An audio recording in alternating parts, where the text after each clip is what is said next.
नमस्कार, मी मनाली सेतवडेकर. आपण आज आलो आहोत मुंबई येथे अंबरनाथमध्ये, जिथलं शिव मंदिर खूपच फेमस आहे आणि एक कलाकृती म्हणून आपण त्याच्याकडे बघू शकतो. तर अशा वातावरणात आपण बघणार आहोत एक सुंदर स्टुडिओ, जिथं अविरत काम करत आहे एक आर्टिस्ट. त्या आर्टिस्टचं नाव आहे कुमार मिसाळ. नमस्कार सर. नमस्कार. तर तुमच्या प्रवासाबद्दल सर आम्ही जाणून घेण्यासाठी इथपर्यंत आलो आहोत. तर तुमच्या प्रवासाविषयी आम्हाला थोडंसं सांगा, म्हणजे तुमची सुरुवात कुठून झाली आणि मग तुमचं शिक्षण. प्रथमतः तर मी तुमचा आभार आहे की तुम्ही मला ही संधी दिली, कारण की खूप दिवसापासून आपलं फोनवरती आणि मेसेजवरतीच बोलणं होतं आणि एक चांगला इनिशिएटिव्ह आहे कोल्हापूरकरांसाठी किंवा आर्ट फील्डमधल्या मुलांसाठी की जे समकालीन काम करतात कलाकार, त्यांना तुम्ही हा म्हणजे महत्त्वाचा डाटा आहे तो पोहोचवत आहे. कारण की आमचं सौभाग्य होतं की आम्हाला चांगले सिनियर्स भेटले जे आणि मार्गदर्शक पण भेटले, मग ते कोल्हापुरापासूनच आहेत. तर सुरुवात तर बघायचं झालं तर बालपण हे पूर्ण शेतीमध्येच गेलं आहे. कारण ती एक वेगळी मजा आहे आणि एक वेगळा प्रवास आहे जो खूप सक्षम बनवतो मला आणि माझ्या आर्ट प्रॅक्टिसला पण. कारण ती एक नाळ आहे जी तोडता नाही येऊ शकत, घट्ट जुळलेली आहे ती. कारण त्याच्यामध्ये बऱ्याच गोष्टी मला शिकायला भेटल्या, ज्या मला म्हणजे मी नशिबान आहे की त्या गोष्टी माझ्याकडे आहेत. कारण की एक वेगळं पुस्तक आहे जे मी रोज पान जरी पलटत राहिलो तर एक नवीन शिकवण भेटू शकते असं. कारण की घरी तर आर्टशी काही घेणं देणं नाही, कारण की ऑलमोस्ट ग्रामीण भागामध्ये म्हणजे मी ज्या गावामध्ये राहतो तिकडं जॉबसाठी तुम्हाला पोलीस भरती किंवा आर्मी ह्याच्यासाठीच प्रिपरेशन करावं लागतं. तुमच्या गावाचं नाव सर एकदा. माझ्या गावाचं नाव कुंभोज आहे. म्हणजे तसं ऐतिहासिक गाव आहे. कर्मवीर भाऊराव पाटलांचा जन्म झाला होता आमच्या गावी आणि तो ऐतिहासिक वारसा आहे.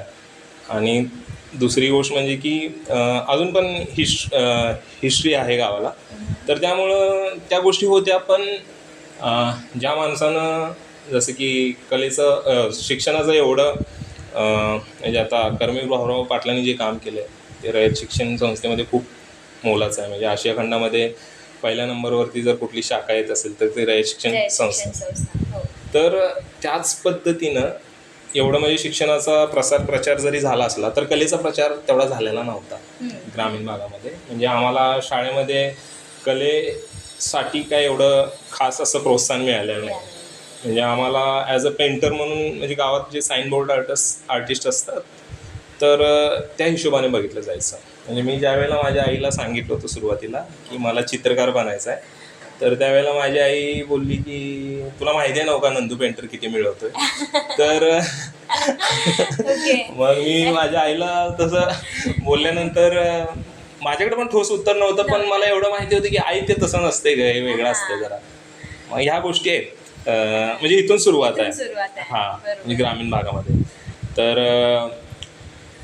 तसंच एक मोलाचं मार्गदर्शक मला भेटले. त्यांचं नाव आहे चित्रकार प्राश्वन आंद्रे. ते शिक्षक होते बाहुबली विद्यापीठला. मी दुसऱ्या शाळेचा विद्यार्थी होतो, पण रांगोळी कॉम्पिटिशनमध्ये माझं काम त्यांनी बघितलं आणि त्यावेळेला त्यांनी मला सांगितलं होतं की बाबा 12वी झाल्यानंतर मला भेटायला यायचं. मग मला त्यांनी विचारलं होतं त्यावेळेला की बाबा तुला काय करायचं आहे पुढे जाऊन.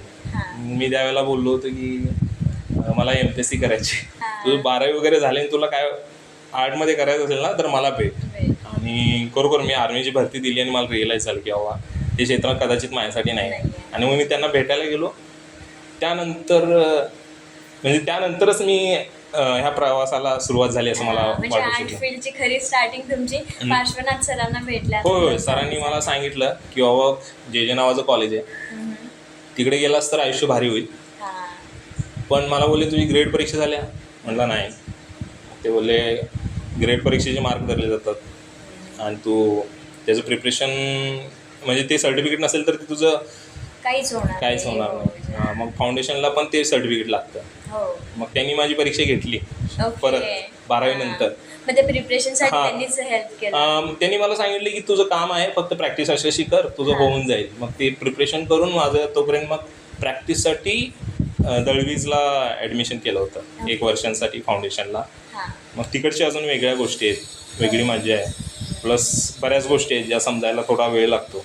की कोल्हापूरचं वास्तव म्हणजे कलापूर बोललं जातं ना, हो. पण कलापूरमध्ये पण खूप म्हणजे मनाला लागणाऱ्या गोष्टी आहेत ज्या मला चुकीच्या वाटतात आजकाल. ज्यावेळेला बघतो कोल्हापुरात एवढ्या घाणेरड्या पद्धतीने ज्या गोष्टी कलेच्या नावावरती चाललेल्या आहेत त्याच्यामध्ये आहेत की ते आता म्हणजे बरेच मित्र त्या गोष्टीतून जात आहेत म्हणून ते दिसतंय. दिसतंय. हां, तर मग नांद्रे सरांनी मला 1 वर्ष फाउंडेशनला तिकडे पाठवलं. मी फाउंडेशन केलं आणि CATची प्रिपरेशन केली. ओके. CATच्या प्रिपरेशनला फाउंडेशनला चांगलं काम असल्यामुळे थोडी हवा होती डोक्यात. मग परीक्षा दिली, नंबर नाही लागला म्हणून नागपूरला गेलो. नागपूरला 1 वर्ष राहिलो. मग घरच्या म्हणजे तिकडे पण परत हां. फाउंडेशन केलं का? परत फाउंडेशन फर्स्ट इयरला ॲडमिशन घेतलं होतं BFA. BFA ला. हां, मग सरांना फोन लावला 1 वर्ष झाल्यानंतर. मग सर मला बोलले की CAT परत दे, पण चांगले मार्क पडले तरच तू JJमध्ये यायचे, म्हणजे टॉप 10मध्ये आला पाहिजेस तरच तू JJमध्ये ॲडमिशन करून देणार, नाहीतर नाही. बापरे. आणि मग काय नाही, मग यावं लागलं आम्हाला टॉप 10मध्ये. आणि मग ॲडमिशन JJमध्ये झालं. अरे वा. आणि मग एक वेगळ्या प्रवासाला सुरुवात आहे. म्हणजे कोल्हापूरमधनं आलतो, तर कोल्हापूरचं एक वेगळं वैशिष्ट्य घेऊन आलतो. हां. म्हणजे ते मला खूप म्हणजे JJमध्ये असताना प्रत्येकांमध्ये दिसलं. म्हणजे जो कोल्हापूरमधून यायचा ना त्याचं ऑटोमॅटिकली वॉटर कलर चांगलं असतं. आणि या पाठीमागचं रिझन माहीत नव्हतं. हां. मग आता त्या गोष्टी कुठे तर समजायला लागल्यात की वॉटर कलर का चांगलं असू शकतं. कारण की महाराजांनी ज्या गोष्टी केलेल्या आहेत, शाहू महाराजांनी, त्याची छाप आहे ती आज पण मला वाटते. हो. हां, म्हणजे राजाश्रय कलाकारांना देऊन जे कलेला विकसित केलं होतं त्यांनी, त्याची छाप आज पण कोल्हापूरमध्ये जे तरुण कलाकार आहेत त्यांच्यावरती दिसणार. दिसते. हां, मग त्यासाठी वेगवेगळ्या म्युझियम्स आहेत आपल्या इकडं. वेगवेगळे कलेक्शन्स आहेत शाहू महाराजांचे. हो. तर त्यामुळं नकळत ते संस्कार तुमच्यावरती केले जातात. केले जातात. मग ज्या वेळेला आपल्याला आजूबाजूला बघायला मिळतं. हां, तर त्याचा खूप मोठा छान प्रभाव असतो आणि तो प्रभाव तुम्हाला काहीतरी आकार घ्यायला लावत असतो. म्हणजे मी ज्या वेळेला JJमध्ये ॲडमिशन घेतलं होतं त्यावेळेला मला एकच डोक्यात होतं की मला चांगला पोर्ट्रेट आर्टिस्ट व्हायचा आहे. हां. वॉटर कलरमधला, ऑइलमधला, बस बाकी काय नको आहे मला. ओके. आणि त्याचा पाठलाग पण सुरू होता आमचा भयंकर. म्हणजे वॉटर कलरमध्ये खूप काम करायचो. हां, म्हणजे तो एक खूप चांगला प्रभाव कामामध्ये राहिलाच काय. JJमध्ये असताना 3rd इयर 4th इयरपर्यंत मन लावून काम केलं, भयंकर काम केलं. म्हणजे ज्यावेळेला आम्ही घरून आलो होतो त्यावेळेला घरच्यांनी एवढं सांगितलं होतं की जा शिकायला. हां. कसं जाणार, काय खाणार, कुठे राहणार हे विचारलं पण नाही त्यांनी. कारण की त्यांना माहिती होतं काहीतरी करल आणि तसं तो बघेल. पण त्यांनी सपोर्ट केला तुमच्या विचाराला की तुम्हाला चित्रकार व्हायचं. हां, तीच सगळ्यात महत्त्वाची गोष्ट आहे माझ्यासाठी. कारण की ते जर नाही बोलले असते, म्हणजे हां वडिलांचा विरोध होता, असं नाही की नाही. कारण की मी आर्मीमध्येच सोडून भरती वगैरे मी हे काहीतरी करत होतो जे माहिती नव्हतं काय होणार. म्हणजे मला पण माहीत नव्हतं आणि मी ज्याला विचारायचं त्याला पण माहिती नसायचं की पुढे काय आहे. मग त्यावेळेला ॲनिमेशन आणि बाकी ह्या सगळ्या गोष्टी होत्या खूप. मग हां, आजूबाजूला सगळं ते. मग मी घरच्यांशी खोटं खूप बोलायचो. म्हणजे मी प्रत्येक वेळेला काहीतरी वेगळंच सांगायचो की आता पाहुणे यायचे आणि विचारायचे हां काय करतोय, मुंबईला आहे. ओके, मुंबईला आहे काय, मग नोकरी कुठं लागणार. मग मी डायरेक्ट सगळं मी फुल थापा लावायचं. फिल्म सिटीपासून ते स्केचेस करतात ना पोलीस स्टेशनमध्ये, हां ते केले आम्ही. पण तिकडे जॉब लागणार वगैरे म्हणून सांगायचं. मग पप्पांना ते ऐकायला जरा बरं वाटायचं. की काहीतरी जॉब मिळणार. हां, जॉब काहीतरी मिळणार आहे. मग सुरुवातीला कसं की ज्यावेळेला वडील नाही बोलले त्यावेळेला आई बोलली की तू जा, तुझ्यासाठी जे काय पैसे लागेल ते मी पुरवेल. आणि मग मग ती दुसऱ्यांच्या शेतात कामाला जायला लागली. हां, मग तिचा सपोर्ट खूपच आहे. वडिलांवरती ऑलरेडी खूप साऱ्या जबाबदाऱ्या होत्या आणि आईच्या ठिकाणी आई खूप भक्कमपणे उभी होती एकदम. आणि काय नाही, मग मुंबईमध्ये आलो आणि मुंबईमध्ये आल्यानंतर एक गोष्टी भेटायला सुरुवात झाल्या. पण त्याच दरम्यान ना ते जे पोर्ट्रेटचा किडा आहे ना तो कायम असायचा सोबत. म्हणजे मी जिथं पण बसलेलो असेल, म्हणजे माझे खूप चांगले मित्र ग्रुपनी बसायचे कॉलेजची कामं करायला. कॉलेजमध्ये वेगवेगळ्या ॲक्टिव्हिटीज व्हायच्या आणि त्या ॲक्टिव्हिटीजमध्ये सगळेजण कामं करत असायचे. त्यावेळेला मी काम करता करता माझं काम सुरू असायचं काय. म्हणजे मला त्यावेळेला डोंबिवलीला राहायचो, पण मी सकाळी आणि परत लवकर पहाटे उठून यायचो. कारण की का तर मला स्केचिंगला टाईम नाही भेटायचा आणि लांब राहायचं. मग नंतर कसं की एखादं काम जर भेटलं तुम्हाला छोटे छोटे इव्हेंट्स असायचे त्याची कामं भेटायची. हां मग त्यावेळेला मग टाईम नाही भेटला तर मग ट्रेनमध्ये स्केचिंग करायला लागायचं. हां आणि डोंबिवलीच्या ट्रेनमध्ये स्केचिंग करणं म्हणजे खूप गर्दी असायची, पण ते हो. माझं शस्त्र बनलं होतं की तुम्हाला जागा करायची किंवा जागा घ्यायची आहे ना, तर मी स्केचिंग पण करायचो आणि मला लगेच लोक अरे वा मस्त करतोय, मग जागा पण हां, मग मिळायची. जागा पण मिळायची. हा, आणि त्यामुळे प्रॅक्टिस पण वाढायची आणि ह्या सगळ्या गोष्टी समजायला लागल्या बरोबर. किंवा हा कलेचा उपयोग. हां आणि स्केचिंग भरमसाठ करायचं. मग माझा एक सिनियर आहे, त्यांनी ऑब्झर्व केलं की हा सकाळी खूप लवकर स्केचिंगला येतो, कायम कामात असतो, पण याच्याकडे पेपर छोटे छोटे असतात. हां मग ते आमचे सिनियर रॅगिंग पण घ्यायचे आणि ते आम्हाला मदत पण मदत करायची. पण करायचे. तर ते एका senior- पद्धतीने चेक करायचे की कितपत हां. काम हा करू शकतो आणि प्रेशर कितपत झेलू हा शकतो. हा मग त्यामुळं कसं की त्यांनी मला आठवतंय की 2000 पेपर दिले होते मला, आणि मला टाइमलाईन पण दिली की 2 महिन्यामध्ये हे संपवायचे तुला. ओके. हा, तर म्हणजे असे सिनियर्स पण आहेत असे जे seniors पण आहेत. ज्यांच्यामुळं ना की आमच्या प्रॅक्टिसला अजून पुढे घेऊन गेलो आम्ही. नक्कीच. हो. मग असे म्हणजे सिनियरचा खूप मोठा वाटा आहे माझ्या करिअरमध्ये, आणि माझ्या मित्रांचा पण, म्हणजे मित्रमैत्रिणी सगळेच आले त्याच्यामध्ये, ज्यांच्यामुळं आज मी काम करतोय. कारण की ते प्रत्येक वेळेला माझ्यासोबत आहेत, हां आणि त्या गोष्टीमुळं अजून म्हणजे एनर्जी वाढते काम करण्याची. तसं कुणाकुणाचं काम म्हणजे तुमच्या मित्रांमध्ये तुमचे सिनियर असू दे किंवा तुमच्या बॅचमेट असू दे, कुणाकुणाचं काम तुम्हाला वाटायचं की हे इंटरेस्टिंग आहे आणि त्याचा थोडा थोडा एक आपल्याला आवडल्यानंतर नकळत तो इन्फ्लुएन्स आपल्या कामावर पण होतो आणि त्यातनं आपण शिकत पण हळूहळू आपली स्टाईल डेव्हलप होते. हां हां पण सुरुवातीला एक इन्फ्लुएन्स हा, म्हणजे प्रभाव तर असतोच काय, आणि वातावरण एवढं जेजेमध्ये सुंदर होतं त्यावेळेला की भयंकर सिनियर्स काम करायचे. त्याच्यामध्ये खास करून माझा आवडता पोर्ट्रेट आर्टिस्ट होता सीबीचं काम खूपच जबरदस्त, म्हणजे त्याचे जे पोर्ट्रेट करण्याची शैली होती ना मला खूप आवडायची, म्हणजे प्रभावी करायची. आणि मग ह्याच्यामध्ये कसं झालं की त्यावेळेला पोर्ट्रेट करणारे खूप जण होते जेजेमध्ये, आणि प्रत्येकाचं काम असं मास्टर्समध्ये खरोखर मास्टर्सवाल्यासारखं वाटायचं. आणि त्यामुळं काय आम्ही मास्टर्स दुपारच्या वेळेस जेवायच्या टायमिंगमध्ये एक तर मास्टर्समधनं फेरी मारायचोच किंवा काय चालू आहे मास्टर्समध्ये. त्यानंतर राजेश वानखेडे नावाचे अजून एक सिनियर होते, ज्यांनी पोर्ट्रेटला एक्स्ट्रीम लेवलला वेगळ्या पद्धतीनं कसं मांडू शकतो त्या लेवलला नेलं होतं त्यांनी. आणि म्हणजे ह्या लोकांची चित्र बघून बघून जरा नकळत संस्कार व्हायला, म्हणजे जेजेमध्ये हे होतंच. आणि मग त्याच्यामध्ये अजून महत्त्वाची जर काम म्हटलं सगळ्यात जवळचं काम तर सागर कांबळे आहे. तर सागरदादाचं काम मला खूप आवडायचं, आणि सागरदादामुळे एक बळकटी पण मनाला आली होती की मी जर पोर्ट्रेट थोडं थांबवून नवीन काय जर गोष्टी करू शकत असेल तर काय चुकीचं करत नाही, कारण सागरदादानं ते केलं आहे. आणि सागरदादा ज्या पद्धतीने व्यक्तिचित्रण करायचा आणि हळूहळू त्यांनी त्याचं काम क्रिएटिव्हकडे जसं वळवलं, तर ती एक प्रेरणा होती आम्हाला की बाबा हां आपलं पण काम त्या लेवलला जाऊ शकतं किंवा कसं प्रवास तुम्हाला समोर बघायला होता की बाबा हां याचं काम एवढं रिअलिस्टिक होतं आणि हळूहळू कन्वर्ट त्यांनी असं केलंय काम. तर ह्या बाबी पण खूप महत्त्वाच्या होत्या त्यावेळेला संस्काराच्या.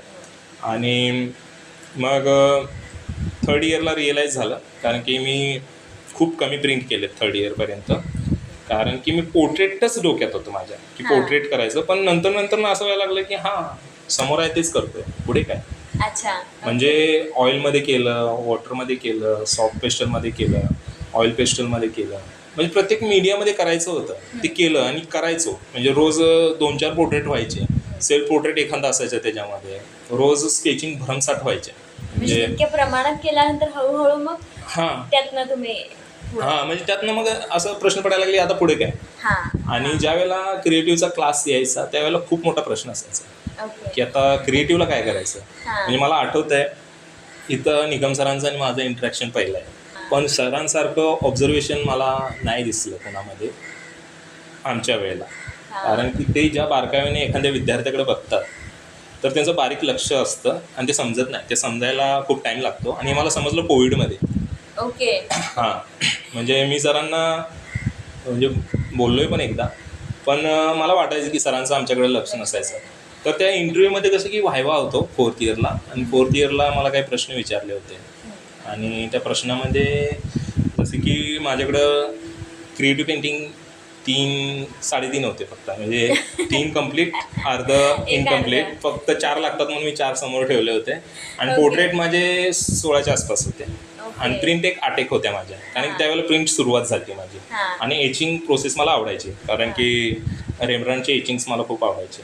हा. आणि अजून एक एचिंगमध्ये वेस्टर्न आर्टिस्ट आहे, त्याची पण एचिंग मला खूप आवडायची. तर एचिंग मजा यायची बघायला पण. लायब्ररीमध्ये बरीच पुस्तकं बघितल्यानंतर ते दिसलेलं होतं, त्यामुळं हळूहळू प्रिंट इन व्हायला सुरुवात झाली होती माझ्यामध्ये. आणि पुस्तकं अशी कुठली सजेस्ट करू शकाल का तुम्ही की जी मग सुरुवातीला एकदम ज्या पुस्तकाने खूप मोठा प्रभाव टाकला माझ्यावरती, त्याच्यामध्ये पहिलं पुस्तक आहे द अल्केमिस्टिक. म्हणजे मी आयुष्यात पहिलं पुस्तक वाचलं असेल प्रॉपर कमी वेळेत तर ते अल्केमिस्टिक आहे. आणि त्यानंतर मग एक होता कारवार.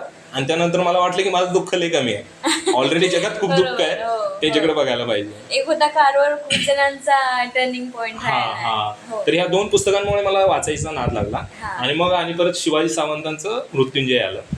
आणि हे वाचत असताना नंतर ना मग समाजसुधारक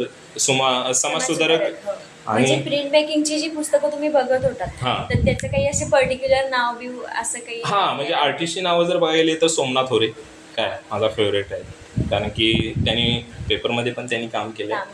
चित्तप्रसाद आहेत, चित्तप्रसादांचा प्रभाव होता माझ्या कामावरती वुडकटमध्ये. आणि अजून 2 म्हणजे बेंगॉल स्कूलचा एक खूप मोठा प्रभाव राहिला याच्यामध्ये. आमच्या ज्या मॅडम होत्या आम्हाला हिस्ट्री आणि ॲस्थेटिक्स शिकवायला आणि फिलॉसॉफी शिकवायला, तर त्यांचा पण खूप मोठा वाटा आहे. जो म्हणजे चिकित्सात्मक बघणं जे असतं ना, म्हणजे तुम्ही आर्टकडे कसं बघितलं पाहिजे, तर ते नुसतं शिकवणं आज पण डोक्यात राहिले. म्हणजे आम्ही अभ्यास कधी जास्त केलेला नाही, पण ते ज्या वेळेला शिकवायचं त्यावेळेला आम्ही समोर बसायचो. ते मग डायरेक्ट डोक्यात ठेवलं आहे सगळं. हळूहळू म्हणजे संस्कार घडत म्हणजे चित्र काय असतं, चित्राकडे कसं बघायचं असतं, आणि कोणकोणत्या पद्धतीची कामं झालेली आहेत, मग फिलॉसॉफिकल ॲस्पेक्ट काय असतो, मानसिकता कशी असली पाहिजे, ह्या सगळ्या गोष्टींचा किंवा कथार्सिस, त्या सगळ्या स्नेहल मॅमनी एवढ्या गोष्टी क्लिअर करून टाकल्या होत्या ना, त्या आता वापरता येतात आयुष्यात. म्हणजे आर्ट फील्डमध्ये त्या गोष्टी मी वापरतो की कामाकडे आणि स्वतःकडे बघण्याचा दृष्टिकोन बदलायला भाग पाडला त्यांनी. मग याच्यामध्येच ते एक न कळत बेंगॉल स्कूलकडे फोकस व्हायला सुरुवात होतो. खास करून प्रिंट मेकिंग तर तिकडं जास्त लोकांनी म्हणजे एक आता ब्लॅक इंक मध्येच त्यांनी काम केलेलं दिसतं. म्हणजे कार्विंग मध्ये त्यांनी जास्त त्यांचे स्किल्स म्हणजे तराशलेले दिसतात. कार्विंग इतकं भयंकर लेवलला आहे त्यांचं की ब्लॅक इंक पण ते काम करून जात. मी एक सिरीज बघत होतो दूरदर्शनवरची, आर्ट हिस्ट्रीवरती आहे ती. तर इंडियन आर्ट हिस्ट्रीवरती खूप छान सिरीज आहे दूरदर्शनवरती. तर मी यूट्यूबवरती रोज बघायचो एक चॅनल, त्यात सापडलं ते काय तर 100 पार्ट झाल्यानंतर सापडलं ते उत्तर. तर त्याच्यामध्ये काय होतं की मला एक ऑब्झर्वेशन काय वाटलं माहिती आहे काय, आपली जी अमृता शेरगिल आहे, हंगेरीवरून कुठे येते अजंठाला, अजंठाचा अभ्यास करते आणि आधुनिक भारत शैलीला पुढे घेऊन जाते. तेच कोलकाताचे आर्टिस्ट, बेंगॉल आर्टिस्ट जे आहेत ते सगळे येतात, अभ्यास करतात आणि आधुनिक शैलीचा पुनरुत्थान करतात. मग मला महाराष्ट्रातील कलाकार हा प्रश्न पडायचा, कुठे होते किंवा मग त्या सगळ्या गोष्टी. म्हणून मी न कळत ना खेचला गेलो आणि परत इकडे बेंगॉल हिस्ट्रीकडे. आणि मग तिकडच्या आर्टिस्ट आणि तिकडचा एक त्यांचं ते आपले वाटायला लागले, खास करून त्यावेळेला. म्हणजे ज्यांना काहीतरी इनोव्हेटिव्ह करायचं आहे, काहीतरी आतापर्यंत चालत आलेली जी साखळी आहे त्याला एक नवीन कडे जोडण्याची त्यांची भूक दिसते आपल्याला. तर ती गोष्ट मग मला बेंगॉलचे आर्टिस्ट खूप आवडायला लागले. आणि मग त्यांच्या पाठीमागं लागून जिकडनं ज्या गोष्टी बघायला मिळतील त्या गोष्टी बघून स्वतःजवळ ते प्रिंट मारून ठेवणं, या सगळ्या गोष्टी. मग ते कामामध्ये तुम्हाला दिसेल की माझ्या कामामध्ये सुरुवातीची जी आहे ते वुडकट्स, त्यामध्ये एकदम काळाकुट्ट कलर आहे आणि त्या सगळ्या गोष्टी आहेत. ते तुमच्या रिअल लाईफशी रिलेटेड तुम्ही मग ते तसं कन्वर्ट केलं. पण आहेत म्हणजे ह्या गोष्टी पण तिकडून प्रभावित आहे. म्हणजे मला त्या गोष्टीचं खूप भारी वाटतं की एक बेंगॉल हिस्ट्रीचा हात आहे कामामध्ये. तर त्या गोष्टी म्हणजे पोर्ट्रेट वगैरे त्या सगळ्या गोष्टी आहेत. म्हणजे मला खूप छान वाटतं की मी ज्या कल्चरमधून आहे तर ते ड्रॉइंग बेस आहे, ते पोर्ट्रेट बेस आहे, म्हणजे अकॅडमिक बेस आहे. आता माझ्याकडे शब्द खूप सारे आहेत, आता त्याच्या कविता किंवा त्याची मांडणी माझ्या भाषेत मी करू शकतो. तर हे मला जेमुळे मिळालं आहे. आणि मग त्याच्या कविता कशा करायचे हे मला आता बेंगॉल स्कूल किंवा बाकीच्या सगळ्या ज्या गोष्टी आहेत ना तिकडून शिकतो, असं थोडं चालू आहे माझं. ते म्हणजे नेक्स्ट लेवल एक त्याच्यामध्ये तुम्हाला मिळालं. आणि याच्यामध्ये मग तेच ॲस्थेटिक आणि फिलॉसॉफीचं खूप मोठा योगदान आहे. म्हणजे त्याच्याकडे बघायला मॅडमांनी तसं लावलं होतं. म्हणजे मॅडम ज्या पद्धतीने शिकवायच्या ना हा तर मजा असायची. म्हणजे आम्हाला कळायचं नाही की म्हणजे नुसतं टाइम कसं पुस्तकी पद्धतीनं न शिकवता हा म्हणजे त्यांनी कधी हातात असं पुस्तक घेऊन फळ्यावरती लिहून कधी शिकवलेलं नाही. ते गप्पा असायच्या की त्यामुळे समोर तुमच्या उभं राहत येस असतील त्या येस येस गोष्टी. येस. म्हणजे अजंठाविषयी ज्या वेळेला सांगतात ना त्यावेळेला वाटायचं की हां आता अजंठाच्या आसपास आहे किंवा बसलोय पण आणि ऐकतोय आणि समोर बघतोय ते हां मग पेंटिंग. मग ते खूप छान असायचं त्यांचं. म्हणजे त्याच्यातून आम्हाला खूप शिकायला भेटलं. हा मग हां या गोष्टी आहेत. म्हणजे जे तुम्ही विचारलं ना पुस्तकांविषयी हो, तर पुस्तकं असे आहेत. म्हणजे काही माणसं आयुष्यात पुस्तकांसारखी काम करतात. हो त्याच्यामध्ये स्नेहल मॅम आहेत आणि निकम सर पण आहेत. हो अजून पण म्हणजे शिक्षकांच्या बाबतीत बोलायचं झालं तर सीमा मॅमचं पण एक वेगळं वैशिष्ट्य आहे. म्हणजे ते आता जे मध्ये शिकवतात. हो तर त्यांना चेहऱ्याकडे बघितल्या कळायचं की हां पैसे संपलेत वाटतात याच्याकडचे. ओके. हां पैसे पाहिजेत. मग ते पैसे पाठवायचे अकाउंटला किंवा ATM द्यायचे स्वतःचे. बापरे. आणि मग मी मटेरियल घेऊन यायचं आणि काम करायचं. हा मग असे सिनियर्स पण आहेत माझ्याकडे. सागरदादा झाला. हा सागरदादाकडे मी अडचणीच्या काळात फोन लावायचो. दादा पैसे संपलेत किती पाठवू. मग दादा अमाऊंट सांगायचो पाठवायचा. मग ते देताना आणि परत म्हणजे एखादं काम भेटलं की मी परत पैसे करायचे. त्यावेळी आहेत ना नसेल तर ठेव आले असेल तरच दे नाहीतर काय मटेरियल घ्यायचं तर वापर. हे अशी लोक आहेत ज्यांच्यामुळं ना की सोपं झालं. अजून एक मैत्रीण आहे तर अजून 2 सिनियर्स आहेत ते पण पैसे द्यायचे मला. म्हणजे असं ते आता जे काम करतोय ना ते एकट्याने केलेलं नाही. ते सगळे ह्या लोकांचं आहे कलेक्टिव्ह आहे असं. हा म्हणजे सगळ्यांनी मिळून करतोय असं वाटतं. कारण की प्रत्येक वेळेला ते सोबत असतात राहतात आणि आहेत. तर ती खूप भारी गोष्ट आहे मला. म्हणजे जेने ही चांगली एक गोष्ट दिली की खूप चांगले हां सिनियर्स खूप बेटर आहेत. म्हणजे खतरनाकवाले सिनियर्स आहेत. बेंगॉल आणि परत मग कसं की पेपर मेकिंग ज्या माणसाकडून शिकलो तो कोलकाताचा माणूस होता. ओके. हां त्यांचं नाव सांगू शकाल? अनुपम चक्रवर्ती म्हणून आहेत. ओके. तर मी पेपर मेकिंगचं म्हणजे 4th इयरला स्टेज अशी आली होती की मला रिअलाईज झालं की आता माझं पुढचं शिक्षण नाही होणार. कॉलेज 4th इयरच्या सुरुवातीला तुम्हाला विषय निवडायचा असतो प्रिंट मेकिंग ड्रॉइंग. तर मग सिनियर चरण मला तिकडं भेटला. म्हणजे तो आज पण माझा स्टुडिओ पार्टनर आहे. आज पण भावासारखा आहे तो माझ्यासोबत. म्हणजे अडचणीच्या काळात तर असतोच चांगल्या काळात पण असतो. ओके. म्हणजे प्रत्येक टप्प्यावर सोबत आहे तो. म्हणजे आज पण आहे सोबत माझ्या. तर मी कन्फ्युजनमध्ये होतो. कारण की प्रिंट मेकिंगला जर तुम्हाला ॲडमिशन घ्यायचं असेल ना तर खर्च जास्त यायचा. आणि मला प्रिंट मेकिंग करायचं होतं कारण की मला पोर्ट्रेट आणि बाकी सगळ्या गोष्टी करून थोडासा कंटाळा आला होता. भरपूर प्रमाणात तुम्ही ते केलं होतं ऑलरेडी. हां म्हणजे मला आता वाटायचं म्हणजे समोर मॉडेल बसली की वाटायचं हां आता काय मी इकडं असं वॉटर कलर टाकणार इकडं अशी लाईट सोडणार झालं पोर्ट्रेट असं व्हायचं माझ्यासोबत. मग आता पुढे काय म्हणजे त्यावेळेला तेवढी माझ्याकडं कदाचित कॅपॅसिटी नव्हती की ती पुढे घेऊन जाणं. ज्यावेळेला वायवाला सरांनी प्रश्न विचारला ना की तुझ्याकडं कामं किती आहेत. 3.5-4 कामं फक्त. पोर्ट्रेटची 16 केलायस प्रिंटची एवढी केलायस हां मग तुला कंपोजिशनला प्रॉब्लेम काय येते. मग त्यावेळेला निकम सरांनी मला सांगितलं होतं की ही कामं जी आहेत ना तू प्रत्येक गोष्ट वेगवेगळी बघायला लागतेस. एकच गोष्ट बघते तीच मान. म्हणजे जे प्रिंटमध्ये करतोय ते कर ना पोर्ट्रेटमध्ये. जे प्रिंटमध्ये करतोय ते कर ना पेंटिंगमध्ये. तू सगळं असं वेगवेगळं का केलंस. तो पहिला माझा व्हायवा होता त्यामुळे मग मला असं थोडी अशी किक बसली होती. मग मी एक नवीन दृष्टिकोन मग नवीन सुरुवात झाली तिथून. आणि ह्या गोष्टीमुळं मग मी थोडा प्रिंटकडे यायला लागलो. पण सगळं की त्यांनी खूप साऱ्या प्लेट कलेक्ट करून ठेवलेल्या होत्या. म्हणजे ज्यांच्याकडे जास्त पैसे असायचे ते काम झाल्यानंतर प्लेट टाकून जायचे. तर चरणने त्या कलेक्ट करून मला सांगितलं की मागं आपण काम करायचं पुढे ते काम करतात. ओके. तर अशा गोष्टींना म्हणजे सुरुवात झाली की जुगाडवाला सीन आहे ना मग एखाद्या प्लेटवरती खड्डा असायचा किंवा जळलेली असायची त्याला घेऊन काम कर म्हणजे तुझी पॉसिबिलिटीज अजून वाढेल. अरे वा. मग हे एक वेगळा अप्रोच तयार झाला त्याच्यामुळं. मग चरण सोबत राहून मी प्रिंटमध्ये म्हणजे फुल काम करायला लागलो. काहीही केलंय म्हणजे तो जसा काम करतो तसं केलं. बाकी सिनियर्स जसे काम करतात तसं केलं. पण प्रयोग खूप केले त्याच्यामध्ये. मग ते निगम सरांनी बघितलं ऑब्झर्व केलं. पण निगम सरांचं ऑब्झर्वेशन सांगतोय ते बाजूला जे करतात ना की हा याच्यामध्ये ही गोष्ट आहे आणि ती पुढे जाईल, हा, तर ती गोष्ट भारी होती. लॉंग टर्मची गोष्ट कुठली आहे ते परफेक्ट पकडतात. हा, आणि त्याच दरम्यान मग जसं की सुरुवातीला मी तुम्हाला बोललो की आता म्हटलं 4th इयर होणार नाही, आणि मग चरणमुळे ते प्रिंट मेकिंग मध्ये मी ऍडमिशन घेतलं, कारण की रॉ मटेरियल सगळं कलेक्ट करायचं दुसऱ्यांचं, आणि मग नेक्स्ट डेला त्याच्यावरती बॅक साईडनं काम करायचं प्रिपेअर करून. मग असं आमचं पोर्टफोलिओ रेडी होत होते. आणि मग मला एक दिवशी निकम सर आले आणि बोलले की त्रिवेंद्रमला जाणार काय. मी म्हटलं त्रिवेंद्रम कोण आहे त्रिवेंद्रम, मला माहिती नव्हतं त्रिवेंद्रम नावाचं गाव आहे. मग मला बोलले का, अरे पेपर मेकिंगचा कॅम्प आहे. मग एवढं इंग्लिश वीक होतं की मेकिंगचा पण अर्थ माहित नव्हता त्यावेळेला.